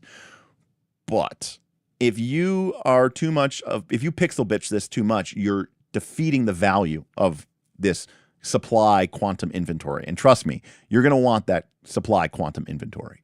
But again, if someone's really concerned that you're going to fuck them with this, just tell them during the preparation, before they leave town, make sure to mark that bow. That way there's no ambiguity, and they will definitely have it. If they're really worried about that, have them mark the bow. But encourage them and say that unless it would be completely out of pocket that they would have that they should mark. They shouldn't, they should use this move to keep things moving, to keep things fast, to keep things going. And again, a lot of examples. The veto clause in this move is there to maintain plausibility. It means that you can say no when a player decides that they've been wearing a bunch of mummers' bells while they've been sneaking through a silent ruin. It also means you can reveal an unwelcome truth when appropriate and say things like, wait, a clay pot? Didn't you tumble down a rocky slope earlier? I don't think anything that fragile would have survived, which is another great one. All right, so recover. We've already seen this move in the healing section, but again, if we take a short break and we catch our breath, we can expend one use of supplies and we regain some hit points. And again, we can only use this once between taking damage. We can't, and again, there was even there's a whole section there about how you can't just like take a point of damage and then use it again, right? When you tend to a debility or a problematic wound, say how, and the GM will tell you how. So it's kind of handled in the fiction. If someone's bleeding or they're weak and you make them a strong herbal tea or a poultice, then potentially you've dealt with this, right? So there's no hard mechanical way for it. It's just a way of interacting with the fiction and use that. Could you use flashback as a cost if that seems a bit weaselly? You could, Mickey. If your group is comfortable with that, I think that's totally fine, for sure. Now, struggle as one. We've seen this move earlier. I think a lot of games these days live and die based on how well they do group checks. When you defy danger as a group, establish the party's approach, and everyone rolls plus stat as per defy danger. On a 6-, you find yourself in a spot. The GM will describe what that is, or ask you to describe what your spot is. On a 7, 8, or 9, you pull your weight and you muster through. Note, on a 7, 8, or 9, there isn't necessarily success with a complication, right? On struggle as one, it's enough because, remember, the more people that roll, this is the problem with stealth checks in most games. But like the problem with most stealth checks is that like if even one person fails the stealth check, or if everyone's climbing up a rocky face, if even one person fails the check, then you don't all get up there. So in this case, if you started giving penalties for everybody who rolls 7, 8, or 9, the move would quickly spiral out of control. So that's what this is trying to resolve, by the way. Instead of making 6 defy danger rolls as 1, you would generate infinite problems for yourself. So instead, On a 7, 8, or 9, there actually is no complication. You just manage to take care of yourself. On a 10 or higher, you succeed, but you also basically cancel someone else's 6-. So if you roll high enough, you can basically, make up for someone else's shortcoming, which is great. So this is a very good move that shortcuts one of the unfortunate consequences of PBTA games, which is like basically, which by the way, Daggerheart also does and even though I think that they should use a D20 instead of 2D12, that's why Daggerheart has the difference between an action roll and a reaction roll. A reaction roll is the same thing. It's 2D12 plus a modifier, but it doesn't generate hope and it doesn't generate fear. And it doesn't generate like a GM move, right? So the advantage is because in traditional Dungeon World, if I throw a fireball and I ask 3 people, what do you do? And one person says, I throw up my massive heavy shield and I grit my teeth and I get behind it. And another player says, I'm going to leap to the side in a flying parkour leap, duck and roll and try to slide behind the pillar. And then the mage says, I'm going to try to gather the flame and redirect it. Well, now I got to make 3 defy danger rolls, each of which could generate a 7, 8, or 9, more than likely, which will generate a success, but also a complication, which could be a soft move. So now I got to spin up 3 soft moves from 1 moves, and it just spirals rather quickly. So Struggle as One is a great response to the Red Dragon bellows back and unleashes a furious torrent of fiery death upon you. And, you can have the group struggle as one, as they kind of describe as they avoid the breath weapon as a group, which would be much better than, say, 5 individual defy danger rolls, which I think is far better, by the way. So it's much smoother. And again, Daggerheart gets around this by saying it's a reaction roll, and reaction rolls don't provoke fear and failure and, whatever, anyway. How does this compare to the Blades group roll, in your opinion? Well, the Blades group roll is a different thing altogether. I would say this, Simon. The Blades group roll is more likely to create better results because everybody's rolling their dice, and you take the highest that anybody rolls, so you're more likely to get a 6, or at least a 4 or 5. But the leader of the action takes stress equal to the number of people who participated who rolled as their highest roll a 1, 2, or a 3. And I like that because it means that a couple of good PCs can get a bunch of shitty PCs out of trouble, and that feels correct. But I like the stress mechanic because it feels like you don't get it for free.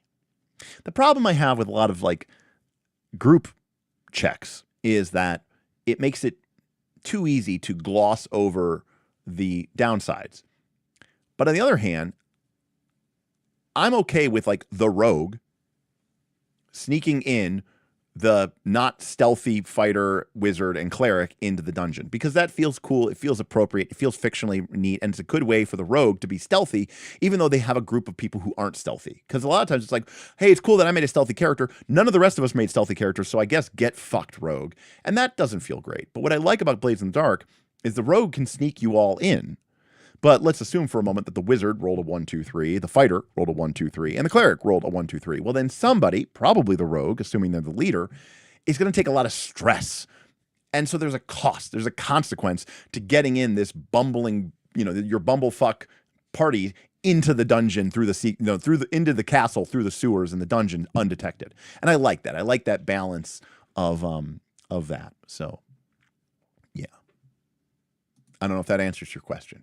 But yes, I do think it feels more like that the crew is in sync and they're sort of working together.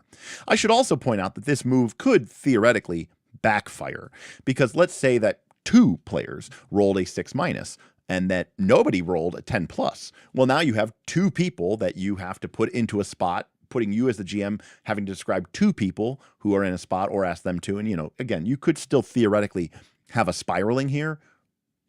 This part helps you cancel it out a little bit, but it doesn't completely insulate you from that. So, and rightfully so, there is a ton of advice and information probably mostly what I just said. But knowing Jeremy's writing, it's usually just everything that Derek just said, but said better and more condensed. Yeah. And again, like it says, if you might put them all into the same spot, okay, you know, oh, the section of the mountain you're on, it starts to move. It's a landslide. The two of you who rolled 6 minuses are trapped in the landslide, or it could be different spots. It all depends, which is cool. And again, copious amounts of examples. I also love stress as the HP resource. Yeah, I mean, I'm a big fan of the way that Blades in the Dark in particular does that. And the cool thing about Blades in the Dark is it's like a burning it at both ends. I mean, this is not a Blades in the Dark stream, but one of the things I love about Blades in the Dark is you can essentially be fucking Superman. Not Superman, but like you can resist every consequence. Hey, I rolled like shit. The GM says, oh, there's a consequence. And you say, I resist that. And resistance works automatically. It's just a question of how much stress do you take? Okay, I took stress. Something happens. I resist that. Hey, there's a challenging thing. You need to sneak everybody in. I will lead this group effort. I rolled a 6, so everybody gets a 6.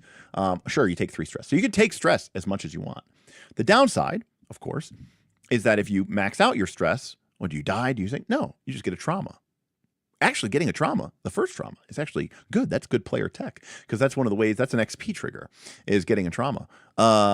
But it's a way of like being like, yeah, your scoundrel can be really powerful in Blades in the Dark if you're willing to let them spiral down into the gutter, which is either getting a lot of stress and then indulging the shit out of your vice, which always leads to great problems and issues and drama when you're doing your fallout and downtime actions, or you overcap your stress during a score and you trigger a trauma. And okay, the first trauma, it doesn't end your character at all. If anything, like I said, it gives you an XP trigger. You could take a second trauma. You could take a third trauma, right? I don't remember. It's the 5th trauma, I think, that takes you out of the campaign. So again, there's this idea that you should be, you're a scoundrel. These characters are here, they're living on there is no tomorrow for these people. They have to live hard and bright because they don't know how long they're going to live. And I think that the game's mechanics encourage that. So I do love stress as a meta resource in that particular game. All right. Now, here's the thing. I heard some people saying this, and I think this is actually incorrect. Keep company. When you spend a stretch of time together, ask the others if they want to keep company. If they do, take turns asking the PCs the following questions. What do you do that's annoying or endearing? What do I do that you find annoying? Who seems to be on your mind? How do we find... Now, what is this? This is not a narrative move. This is, again... Now, part of this is Derek's definitions, but fuck you, it's my channel. Narrative moves to me are moves that escalate or push a story arc agenda. Okay? There are things that create, that build and create tension, that they're very artificial. They're very, screenwriter-esque. Narrative mechanics to me are mechanics which a director would use, or an editor would use, or a story, a screenwriter would use. This is not any of that. Okay? In fact, this is a type of thing that most directors and editors would cut out of a movie because it's fluff. It's stupid. It's just, this is literally the FBT move. And we've talked at length that people assume that I don't like FBT because I call it fluffy bullshit time, but I love bullshitting. Bullshitting is one of my favorite things to do in RPGs and in real life. I'm just simply indicating that the reason why it's called fluffy bullshit time is because it doesn't have any mechanical connection or weight. Now, sure, of course, things that we say in the fiction become true, but ultimately, this is a unique thing to role-playing games, right? This is more about immersion. It's about the fun for people of, being in character. It's about doing these kind of quiet, sitting around the fire moments, right? Now, Fabula Ultima has that during rest scenes, but in Fabula Ultima, you do that, and then establish a bond or build a bond or grow a bond. And a bond is a resource that you can call upon during the game to get bonuses to rolls. So there's a very much a mechanical component to it. It's the same basic idea, right? During the course of a resting scene, sitting around the campfire, you might say, you know, I think, you know, as I speak with, Gull, I'm constantly reminded of just how far he's come. I find myself looking to him more and more as a leader. And as he speaks at the campfire, I just find myself listening and heeding his advice. I'm going to form a bond of loyalty to Gull the Cat's character, or Gull the Cat. And that's going to increase my bond ranking with him from a +1 to a +2. And now I have a bond of admiration and loyalty. You know, it was one thing before that I liked him, but now I would follow him, right? I would have followed you to the end, my brother, my captain, my king. I add that loyalty. And that is role-playing, but it's not fluffy because you're doing it for a mechanical end. This is just to shoot the shit. Now, I always say, you know, what gets measured gets managed, and therefore what gets mechanics matters. So I also believe that mechanics matter. But Simon, there is a large percentage of people who play these games who, believe it or not, are there just to pretend to be other people. Now, that's not me. I don't care about immersion. I care about engagement. I care about story. I care about, right, and when I say story, I mean, you know, the idea that we are in a movie. Yes, Edward, this doesn't move the story forward at all. Therefore, I don't consider this a narrative move. I don't really consider this a gamist move. So, believe it or not, I think this is a simulationist move. It seems crazy that it is, but it is. And one of the things that I think a lot of that I've kind of come behind is that, like, being deeply in character, being a deep immersionist is actually a simulationist thing. You are simulating being that character. You are trying to bring that character to life. And in real life, when we go on long journeys, this is the type of shit that we do. I hike the Appalachian Trail. I try to avoid having a tramley, but, you know, I'd get caught up with people, and you'd walk with, you know, you'd kind of walk all day, and then you'd get to camp and you'd see the same people night after night because you kind of all end up stacking up at the same campsites. And what do? You sit around and you shoot the shit, and what's on your mind, and what are you thinking about? And, you know, are you married? Who's, you know, are you know, whatever. And that's what happens in real life. Now, in movies, we tend to skip over these. You know, if in fact, a lot of people would say that a movie is poorly edited if it has these unnecessary, you know, fluffy moments that don't really add anything to the story. Now, that doesn't mean that that's not important, because if people enjoy it, then you should use it. But again, I do think it's an important thing to understand what this is for. Yes, I think there's a lot of ways that you could benefit from this. It could be fuel for the GM to sort of, you know, lean into for future things here, for sure. And again, you know, it's kind of making it more explicit of like, hey, we should have a quiet around the campfire scenes here, you know. And by the way, notice that, like, you have to ask the others, do you all want to keep company? And if everybody's like, hey, you know, like, no, let's get some shit done. Now, again, I know I'm a savage, but if you asked me, you know, what would I rather do in a session? Like, would I rather, you know, find out about an approaching a winter storm that seems out of season, perhaps magical in nature, learn of an ancient magical orb arcanum in the nearby, you know, Frostfell forest, make preparations to journey there, to acquire it, to protect the town, make our journey through, you know, dangerous terrain and hostile creatures, battle our way through the frozen tomb of Delirious, the ice mage, confront his mirrored labyrinth, his strange Yeti-like beasts, and then finally the spirit of the wizard himself, who engages us in a duel of wits. Then we acquire the orb, make our way back home right before the snow begins to pile over the thing. We save the town. And would I rather do all of that in one session, or would I rather sit around and, you know, bullshit in character for 2 hours? Again, I'm a savage. I would rather get shit done. I would rather have stuff happen than chew the shit. In fact, I'd rather play the game for real, finish early, and then shoot the shit with you, like the actual you, like the real person you, than your character. I don't care. I don't want to get to know your character. I want to get to know you, you know? I want to get to know you as a person. But that's just me, and I'm a savage. So anyways, and by the way, if it's not clear, this game, I still put respect on PBT or on Stonetop's name, because look at this. Just to be clear, the characters aren't sitting around actually asking each other these questions. You, the real life players and GM, are asking each other questions about each other's characters. This move is not designed to get you to spend an hour and a half bullshitting in character. Right?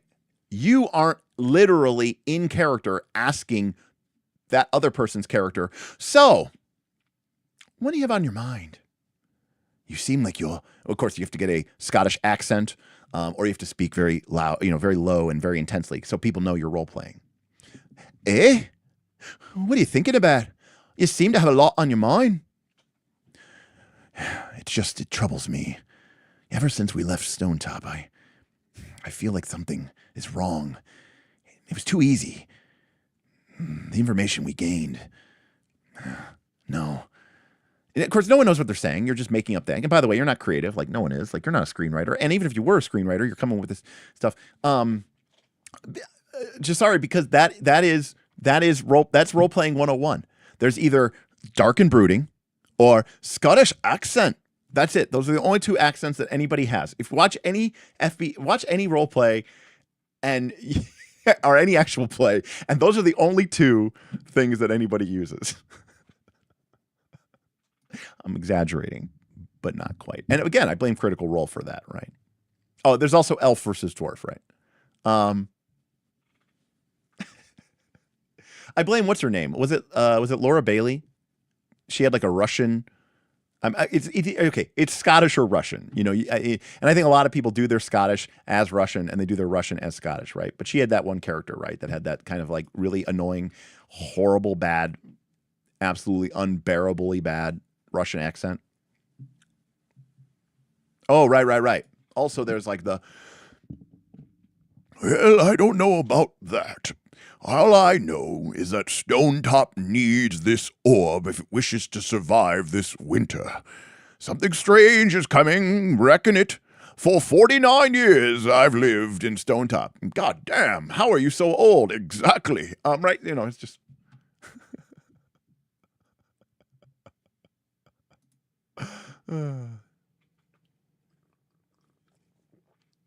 Anyways, so...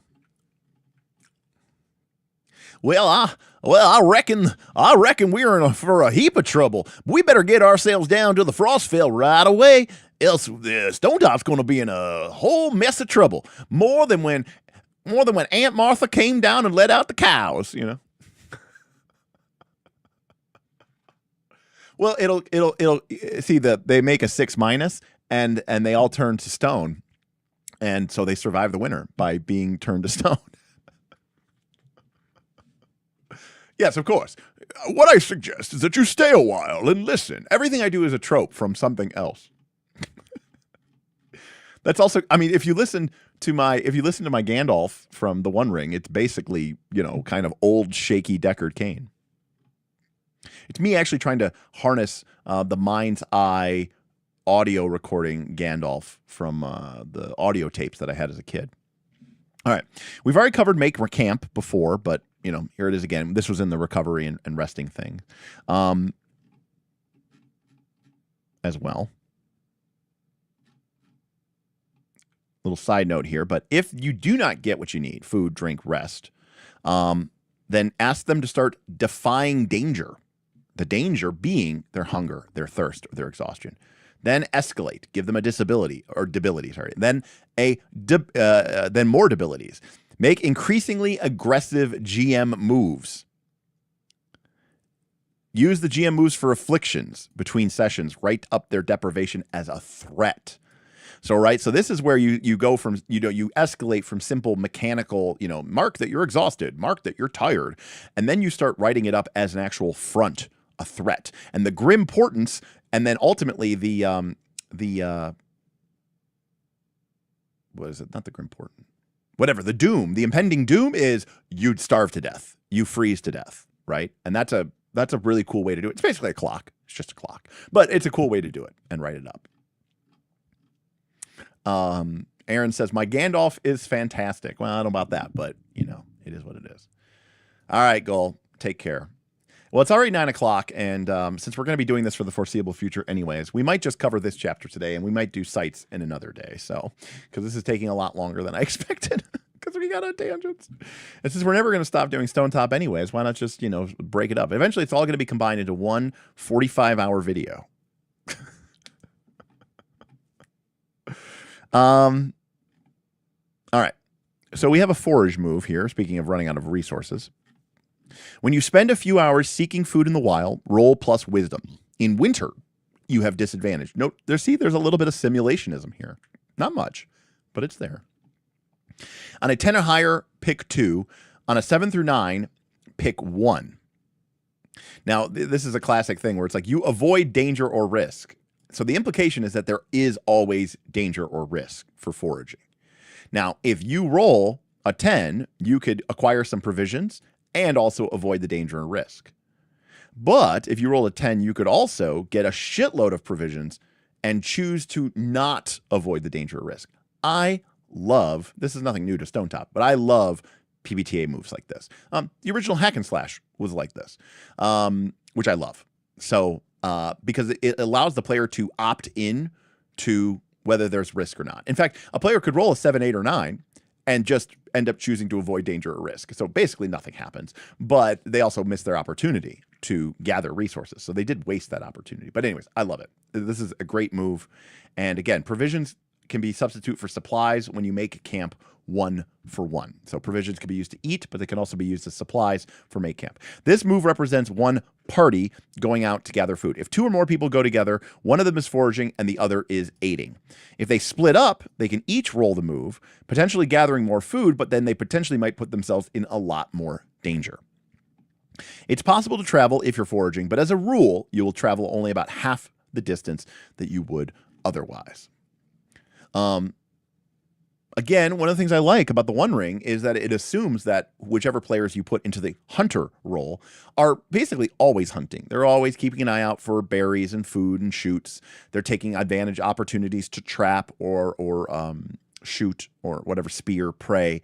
And that is part of why you don't have to be so, anal retentive about tracking rations, is because the idea is that your hunters are always hunting and we don't necessarily need to, minigame it. But I will say, I think Stonetop is a little bit more, I hate to say it, it's weird, it's a PBTA game, but it's a little bit more old school than the One Ring. The One Ring is a little bit more new and modern and indie.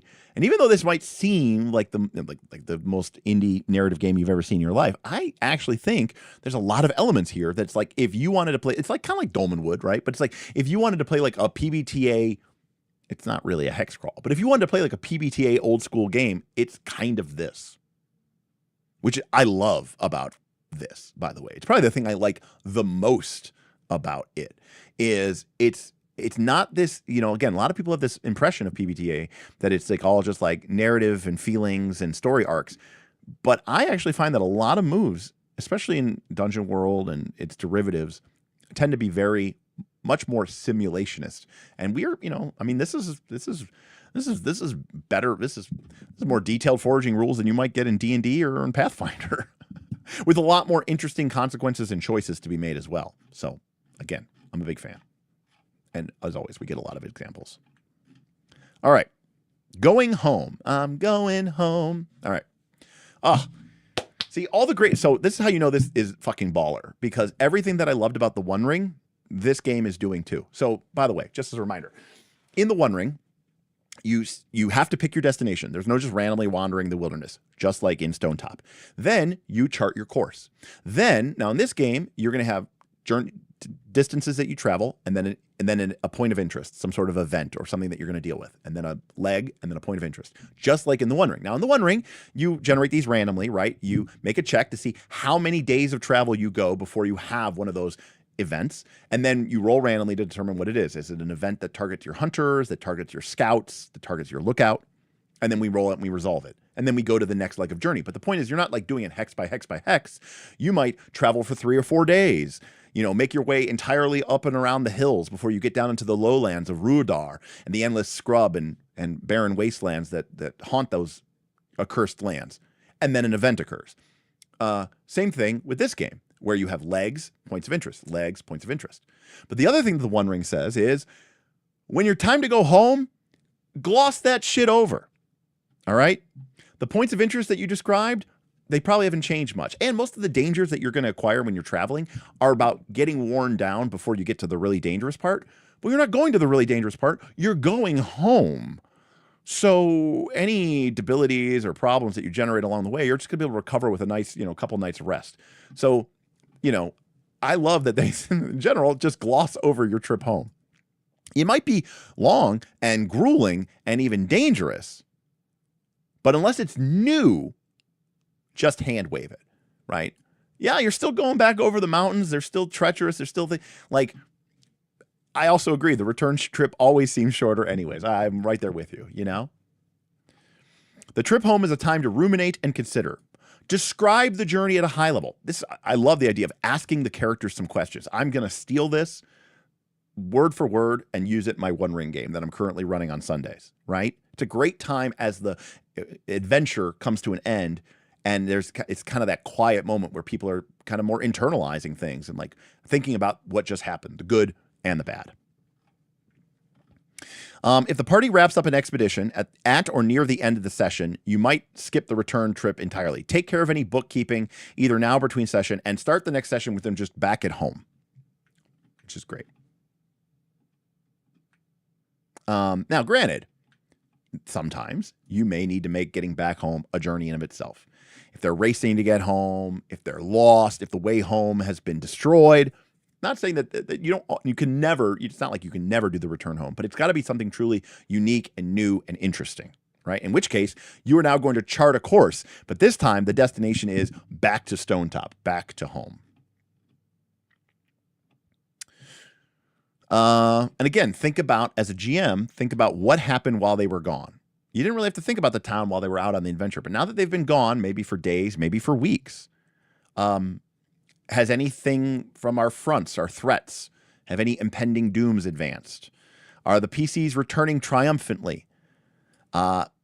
Could their efforts have caused panic and made the town meet with disaster? Think about how you'll reveal these answers in play, make yourself a to-do list, and then play out the PC's return home and any scenes that follow naturally. Now, we've talked about this before. This is one of our Stonetop moves. When you return home in triumph, having saved your fellows, put down the threat, and seized an opportunity, you get to heal the steading, and if the steading is not hurt, you can increase the fortunes by 1. Remember, this is the primary method by which you increase the fortunes of the town. You go out, you seize an opportunity, or you deal with a threat, you return home triumphant, and the fortunes increase by +1. That is basically the core stat of your steading.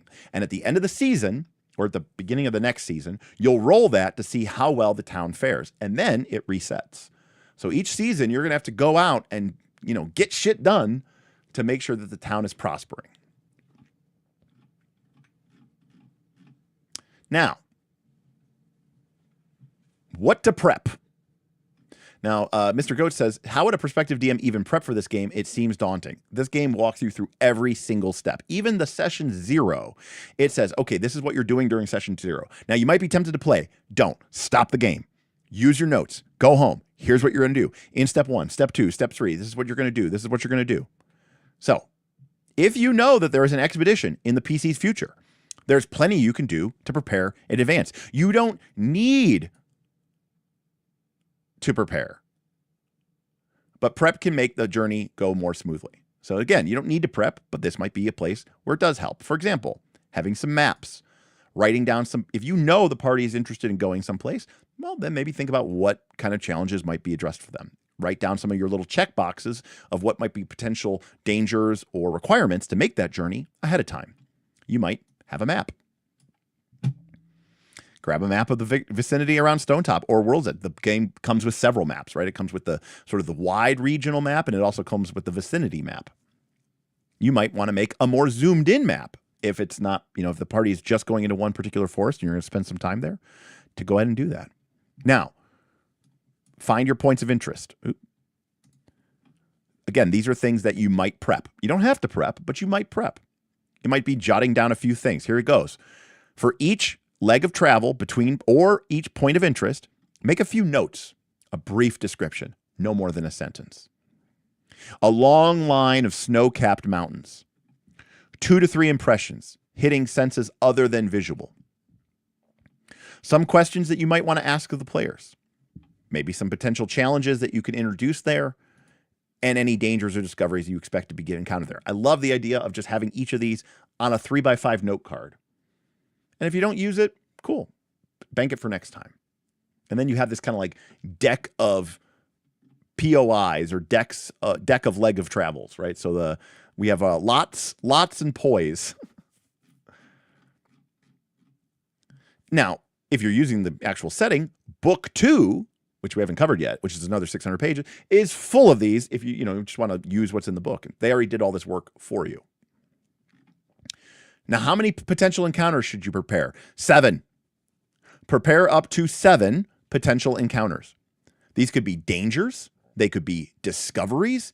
They could be events that you can drop into the journey in response to the player's actions, the player's moves, the player's failures, the player's successes, or just because, you want to shake things up a little bit. You can be inspired by the region that you're doing it for. And if you're using specifically Stonetop's region, book 2 has lots of inspiration and guidance for what might be found in a given region. So there you go. They're giving you the answer. 7. When you design an encounter, limit yourself to 1 to 3 sentences. But if you can, try to make them make sense together. Don't be like, oh, there's a random circus for town. It sounds suspiciously like the 731 technique. Sure. I mean, good advice is good advice, right? For creatures, include something else other than the creature. What are they doing? What is their attitude? We've talked about this before, that like one of the great things that you can add to a random encounter table, besides a reaction roll, which classic D&D had, is also but what are they doing? Like, what's their motivation? Like, yeah, they're friendly and they're looking for their ally, or they're not friendly, but they're looking for their ally, right? Like, I think if you just give the creatures like an activity or a motivation, like what is they trying to accomplish, and then you also give them a disposition, you have everything that you need to know in order to like really run them appropriately. Again, maybe you make a table for the weather. You could just use the generic weather advice, but maybe you want to make your own weather event. If there's a sight or a danger or a discovery, and again, those are the following 3 chapters. Sights are its own chapter. Creating sights, creating dangers, and creating discoveries. Now, again, these are all taken from Perilous Wilds, as Free Pie suggests, right? This is where Jason Lutz's influence comes in. Perilous Wilds has been heaped praises upon it to the end of the earth, so we won't do that here, but we will cover these things. But again, this idea of prepping this stuff as well. And then maybe you also, if you have some time, you write up some followers or NPCs who might be encountered on the journey. Now, again, the game is saying you don't have to do this, but if you want to, and that'll make you feel more prepared, then do it. I love the idea, by the way, of using colored. This is what I've done in the past. I use colored index cards. When I don't do as much prep anymore because I'm lazy. Maybe I should. Maybe my games would be better. But I use colored index cards. I go, okay, this color are dangers. This like red index cards are dangers. Yellow index cards or green index cards are discoveries. That kind of idea. And I have this little deck, and I used to keep like a little, I don't know if they call it a Rolodex, but it's like just like a index card holder box, and it had like the little dividers, and I could just, make decks, and I could pull stuff out randomly. I would also, whenever I make a campaign, I'd follow the rule of Dungeon Craft. Whenever you create an element for your campaign, also create a secret. Write that secret down on an index card, and then what you do is you build a deck of secrets.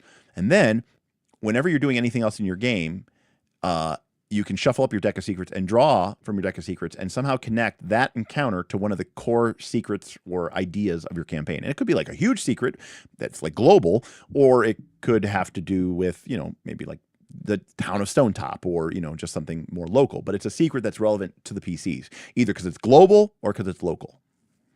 And like that, we'll get to that eventually whenever we do Shadow Deep. But that's also how I build lore elements into my dungeons, is like we might have a secret, right? Which is like, what is the, what, I don't know, what is the, like, okay, I'm just thinking of an example. Like, let's say that it's said that there's a dragon at the bottom of the dungeon. No, or maybe it's a dragon, but maybe people don't know it's a dragon or something like that. But maybe you don't know what color the dragon is, right? But the secret is that it's actually an ancient red dragon lich. Let's just say that. So we have that as part of our deck of secrets, which is like the true identity of, you know, Dracothax or whatever. It's a red dragon. Again, this is not a great example, but go with me on this. Now, we might have that in our deck of secrets. And so we're on level 1. And we're building our dungeon. And I'm like, there's a chamber and there's a room, and I kind of want to use the room to maybe do some environmental storytelling, and I draw from my deck of secrets, and I get Dracothax is actually a red dragon. So how do I showcase that without giving it away? Because it's a clue, but it's not like the giveaway. And maybe I simply show that the room has this intense flame motif. And maybe that's a theme that I use throughout the course of the game, that there's always this fiery motif. And eventually you're like, what if you do that, players are going to figure out that the dragon is a red dragon. Yeah, I know, that's the whole point. You know, if you beat the players over the head with the answer, they'll probably still not figure it out. So, and I'm just pulling this out of my ass, but like the idea is that you can use that deck of secrets to sort of randomly generate these lore tidbits throughout the course of the game. And of course, also when I generate a dungeon, if I'm doing an old school dungeon, each of my secrets also has an XP value. And when the players actually discover, like when I feel like the players have really fully discovered that secret, they get awarded XP. So they'll actually know before the campaign starts, okay, I'll tell them, I'm like, my campaign has 49 secrets.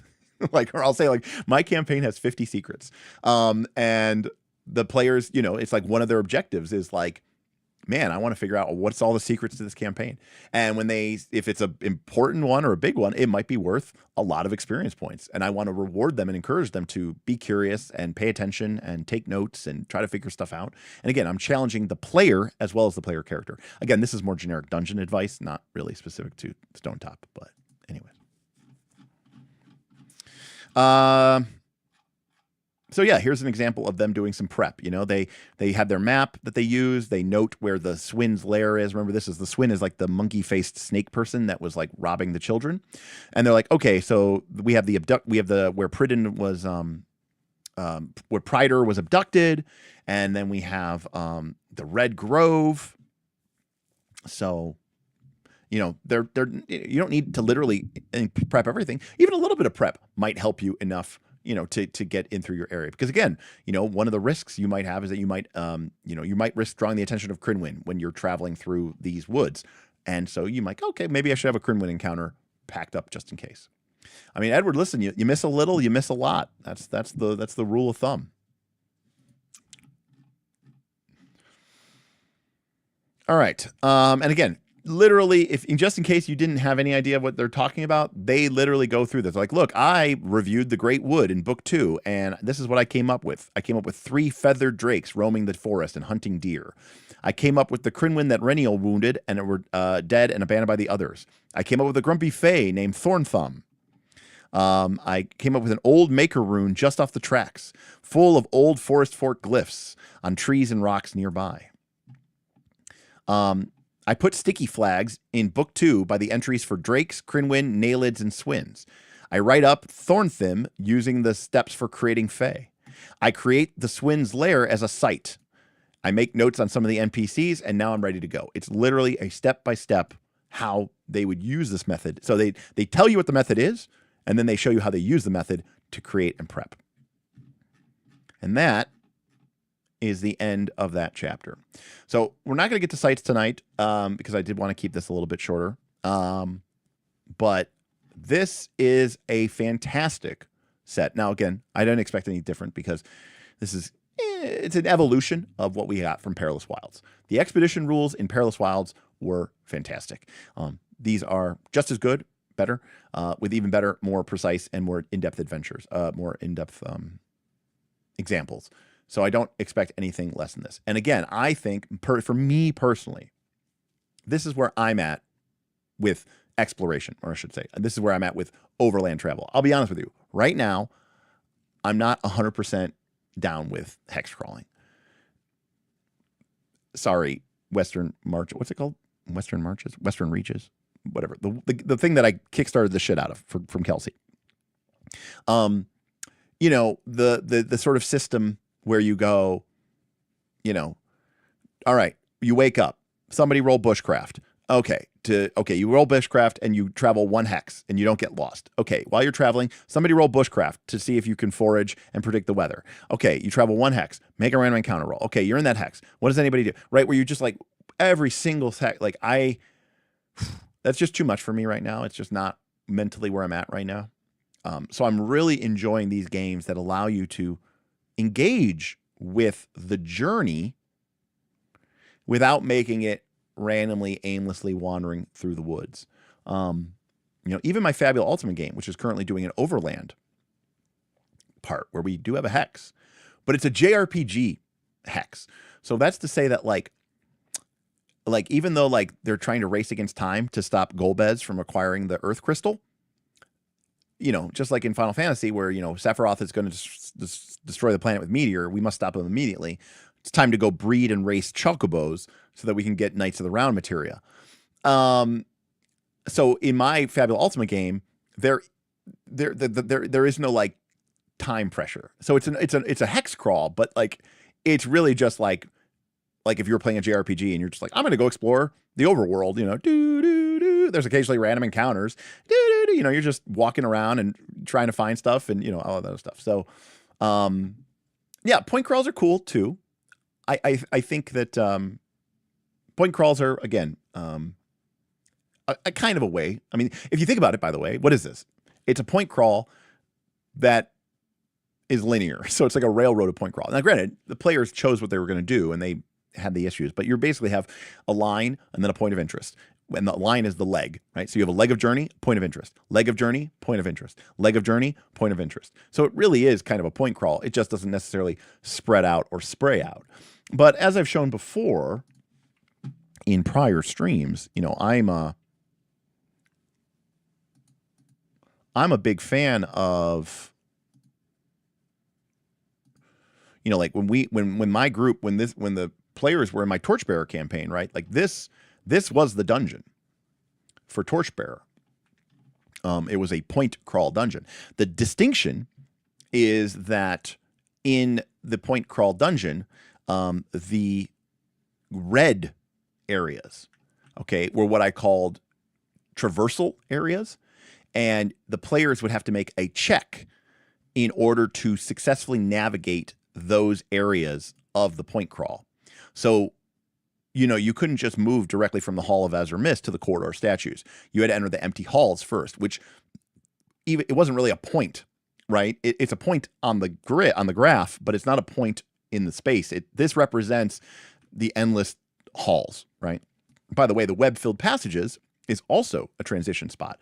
So if you wanted to go from the Hall of Azure Mists, you would have to go to the empty halls and you'd have to make probably a dungeoneering check, which is sort of the default check, and then travel to the web-filled passages where you would make another dungeoneering check at a higher difficulty level, an ob, as they say in Torchbearer, and that would take you to Velkith's lair, right, which was the big spider guy, which, if you remember, the Saturday crew, I think, made it to Velkith's lair. Now, of course, and this is without going into Torchbearer, but the advantage of Torchbearer is that even if the players fail that check, you can still give them success as a GM. In fact, you have 2 options. You can either twist or you can give them success with a condition. And trust me, in Torchbearer, giving success with a condition is you'd rather take the twist sometimes. And so it's a great way to grind them down, you know? So I'm a big fan of point crawls, and I think that they are really, really excellent. Hey, what's up, Germanin?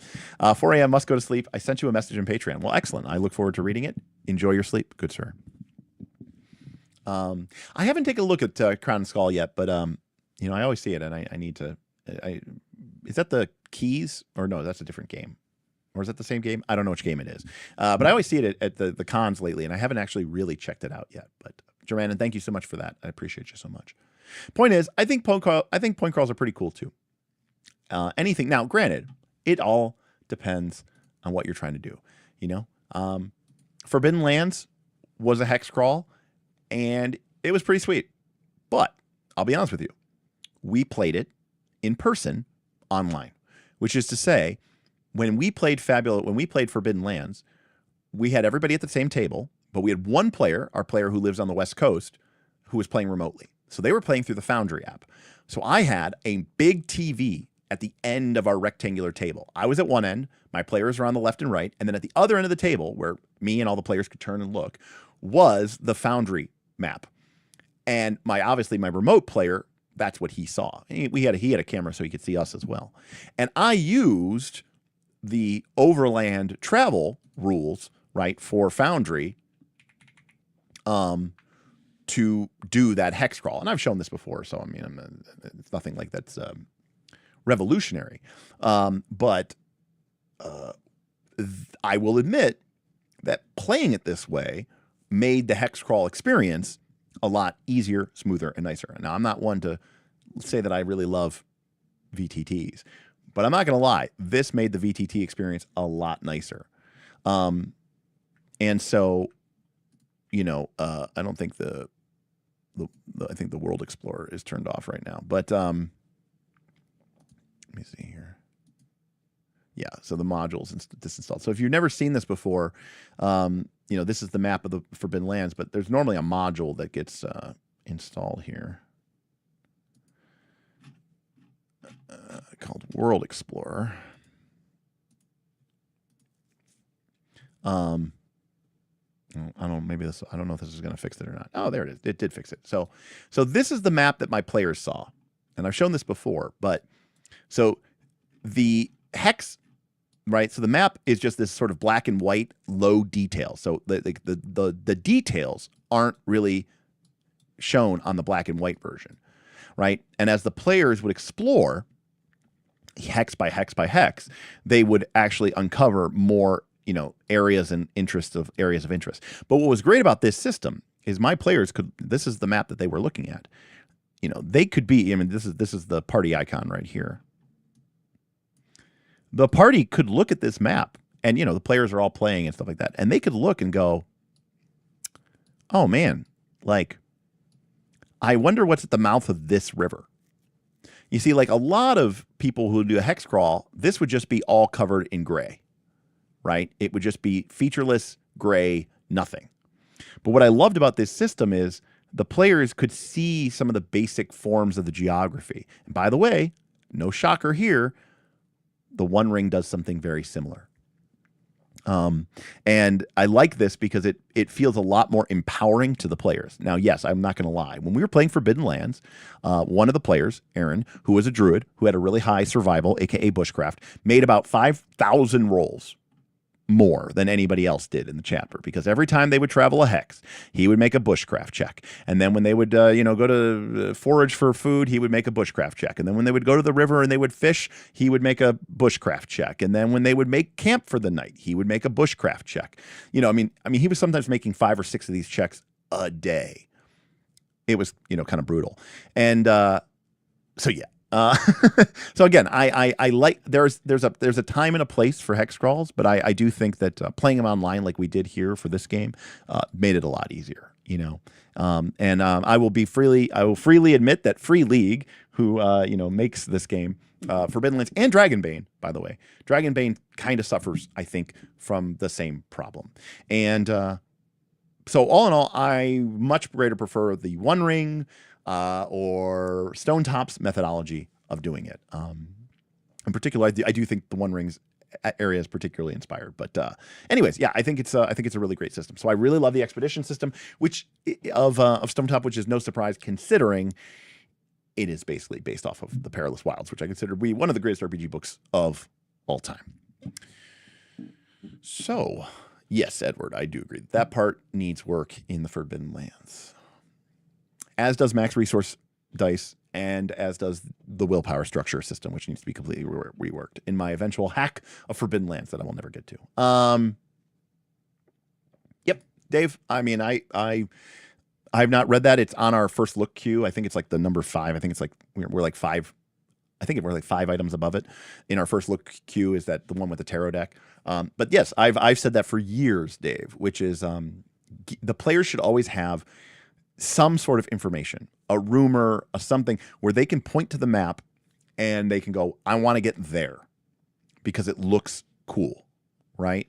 Like if I showed you this map, okay, and you're over in this part of the world, without even me saying anything, just looking at this map, you might go, dang, what's this? It looks like there's some sort of ancient stone city or relics on the western side of these mountains. Man, maybe we should cross the mountains or go around, and grow into them. Or you might be like looking at the map and being like, wow, man, there's a lot of cool. Oh man, what's this? I mean, it's almost on the other side of the map from us. We're all the way over here and it's all the way over here, but like, what is this? It's like, is this some sort of ruined city in the mountains? It looks like a metropolis that was, devastated. And this is, I like that the players can see this. I like that the players can go, oh, cool. What's there? They can look into the woods and go, what's this? Maybe we should visit there. I like that. I think that's cool. And I like that drives the players to take action, which is great. Another thing, which I made good use of in this campaign, using this world wizard, is sometimes I can be like, the player, they give you information about this tower. So by revealing this, right? So, that's what it looks like to the players.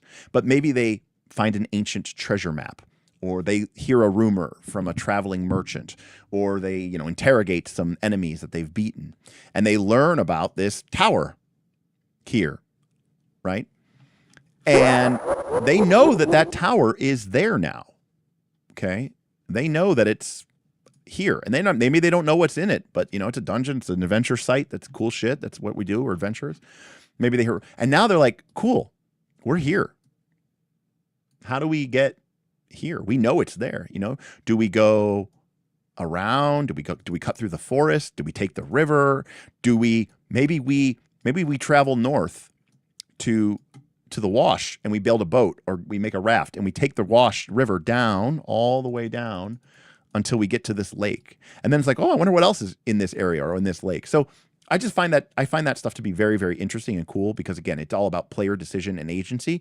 And that's what I think is the most important part.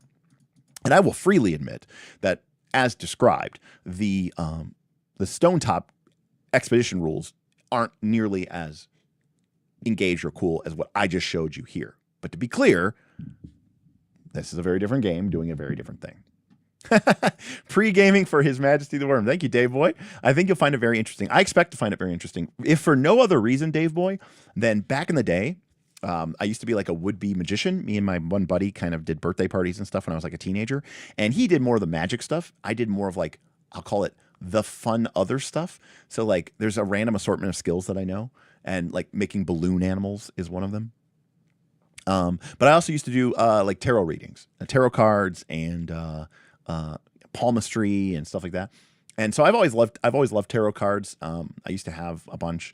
I actually just bought this really cool Lord of the Rings tarot card system. So I'm sure, love the tarot card system. I'm looking forward to looking at it for sure. The only reason, Dave, I haven't bought it and looked at it is because it's been on the first look queue for a while, and it's slowly made its way up the ranks.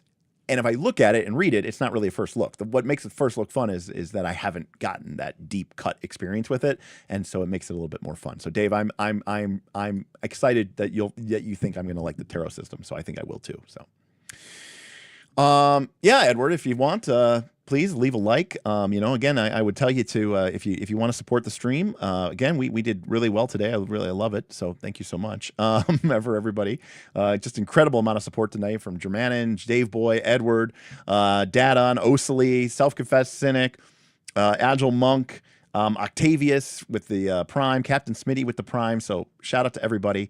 Jackal Torn Moon shouting me out for being the #1 Stonetop TS agent. I'm going to get those physical books soon. We'll do one stream with the physical books. Edward and Sulu kicked us off with the Stone Hype. And of course, Scotty F and Galdacat, maniacs, crazy people, for supporting this. So we did get our goal of talk about some other stuff after the stream. I didn't think we were going to get that goal. So I do have to end the stream early. So what I'll do is, I'll give us a bonus stream this week, maybe Saturday night. And we'll talk about something else. Maybe we'll talk about Shadow Deep. Maybe we'll talk about my new game idea and why it's a bad idea.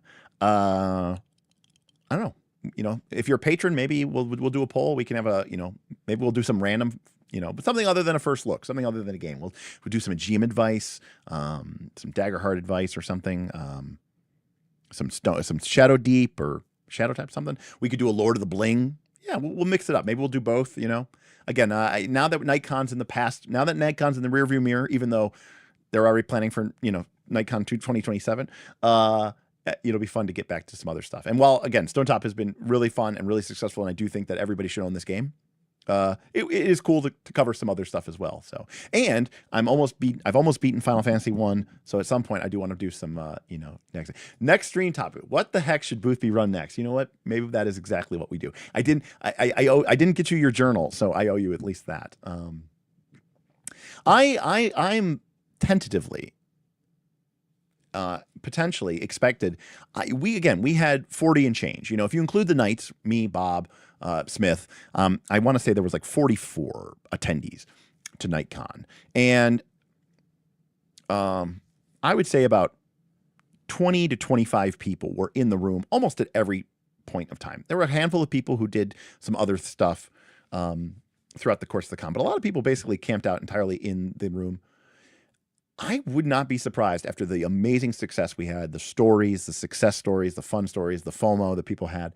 I wouldn't be surprised if we hit 60 next year. So, yeah. Oh no, I mean they were on the sign up list though, Mark. They're not Knights members. They're not members of the KOLC LLC. They're not members of Cocklick. They're Knights like everybody else. But they were on the sign up list. They got a badge. They had a ribbon that said Nikon. So yeah, they got included. But anyways, everybody I think just had such a great, and for a lot of people it was their first trip to Columbus. It was really great, great experience with the affordability and the availability of food and all this other stuff. So wonderful. So yeah, I think we might get 60 next year, which is unfortunately, I'm going to say, kind of problematic, because if we did have 60 people and we were routinely getting 40 people in the room, not 25, we would need a bigger room. And that means that means a more expensive room. So that means the cost goes up. But of course, if we have more people, that cost gets defrayed. But then, it's a bigger risk, because if the people don't show up, then I'm, out of money. So, yada, yada, yada, everything's a risk, when it comes to money. But I think we'll be okay. And again, we had some really nice, generous people who donated this year and made the costs a lot cheaper for everyone. But I can't guarantee or promise that, people are going to continue to do that and continue to sponsor and support us in that way. So, at a certain point, people have to, and then people are talking about, we should all, potluck the food, and which is great in theory, because I don't have to buy it, but that's putting a lot of extra work and emphasis on other people. And, it's supposed to be a con, you're supposed to enjoy it. So again, there's give and take to all of that. So, any case, I hope you enjoyed this continued look at Stonetop. Again, thank you so much to everybody who support us, including Gull and Scotty for crossing the streams. I know some of you are sick of Stonetop. I know some of you are sick of first looks. But again, they do, they're very popular, and I think they're very useful for people who are both interested in games, game design, and ideas, but don't necessarily have the time, the inclination, or the money to buy or read all of these games. So it's a great way to do that. It provokes a lot of interesting conversations and thoughts. That being said, there are a lot of other things that we need to cover, both deep dives in other games and generic GM advice. The problem, as I see it, is that if I talk specifically, most of the time, Stonetop is an exception, but most of the time when I talk about a game, like for a first look, we're talking about that game and we're talking about it for one session, maybe two. But if I do a deep dive into Dragonbane or Torchbearer or Lancer, not as many people are going to benefit from that, because unless you're really deep in the woods with that game, you probably don't care. Similarly, I know this is shocking, but when we like do advice or to help people with their jamming skills, those streams also tend to be very unpopular. And of course, nothing is as unpopular as when we actually play games. And rightfully so. I don't watch actual plays. I would rather play the game. I don't want to watch other people play it. So it is kind of a tough spot where I'm like, hey, I want to make people happy, and I enjoy the tips and the support because that's what keeps this channel going. It's crazy that for me, selling out is talking about Stonetop a lot. The definitions of selling out on Knights of Last Call are very different than the definitions for other people. Now, but at the same time, I see what Kowot says here. It says I'm not caught up on the Stonetop, but they're really making me want to give PBTA a try again. Again, I think it's an incredible philosophy of how to run games, and I think it can help you run all of your games better. I know it has changed my opinion, and maybe even you could argue for the worse, because sometimes when I'll play a game, I will feel so I won't have an inability to run the kind of game I want. Larry Taylor says, selling out. Are you talking about me? I wasn't specifically, but we could be. Yeah. So, again, we have a very strange definition here where I'm like, oh no, have we talked too much about this, indie RPG darling? But it is a really cool game, and I definitely think everybody should check it out. And for its size and cost and weight, I mean, I think it sold out of its second printing or something like that. So I think it's really great. That's going to do it for me. We will be back probably Saturday to do maybe a bonus stream. And then Sunday morning, we're going to be back with another The One Ring. We're going to be doing session 3. The group is going to continue their descent into the Vale of Morgland. They are going to, they've already tangled with the trolls once. They came out the victors, but were a little beaten up and battered by it. And now they're going to go down into the depths of the Arnorian ruins of Arthedain and see if they can discover the treasures that the trolls have brought down with them out of the troll moors and out of Angmar. And that'll be really cool because I'm interested to see what that does. And because it'll be a short session, in theory, we'll also do the fellowship phase. So we'll probably get to see the culmination of the adventuring phase. I'm hoping, fingers crossed, and the fellowship phase. So that'll be the goal. Yes, Marcus, that's a great way to describe it as well too. So that'll be awesome. So for all the people who say we only do Stonetop, keep in mind we also do an actual play every Sunday. We're probably going to be at least one or two of the games that we're going to be doing. Blades in the Dark, Avatar, Daggerheart are also going to get shown to the YouTube, and we also do cover other things, whether it's just fun gaming conversations, game design conversations, dungeon design conversations. But again, let me know in the comments, let me know in chat, let me know on the Discord what you'd like to see, because I'm here for you, and I wouldn't be doing this if it wasn't for you. Both the fact that that you can learn from this, and also, of course, you are the folks, viewers like you, are what keep me supported and keep me doing this. So. Blades in the Avatar Heart sounds awesome. I would play that game in a heartbeat. Yes, I want to combine. I've been meaning to have a conversation with Gil Greco about this, but I want to combine like Brindlewood Bay, Monster Hearts, Thirsty Sword Lesbians / Avatar. Actually, I should say Thirsty Sword Lesbians, Avatar, Monster Hearts, Brindlewood Bay, and Apocalypse Keys. I think those are the 5 games that I want to combine into one PBTA game. There might be another game. Oh, Monster of the Week. That's the other game I want to add into that. I think that's it. I almost made a, just AI slop logo. I was going to put our Knights of Last Call logo in there and have them make it into Knights of Stonetop for sure. But that's great. That's awesome, man. Love to hear it. Yes, if you like this, there's so much more of this in the Patreon, and it's like all the time. And you can get into wonderful debates with people who it's not an echo chamber, and 99.9% of the time people are very nice and respectful. Sometimes people get a little heated. That's okay. Passion's not a bad thing, as long as we remember our respect, And then, of course, always free market. If I have any regret, it's that we didn't run free market at NightCon. So hopefully next year I'm going to be a big boy, and I'm going to be responsible, and I'm going to carve out some time, and I'm going to bring my copy, one of the only copies in existence of Free Market, and we are going to... there we go. I was like, why isn't that focusing? And some lucky or unlucky group of people will be forced to bear witness to there is no death, there is no laws, there is no limit. You are a functionally immortal techno infovore. All right, everybody. And on that note,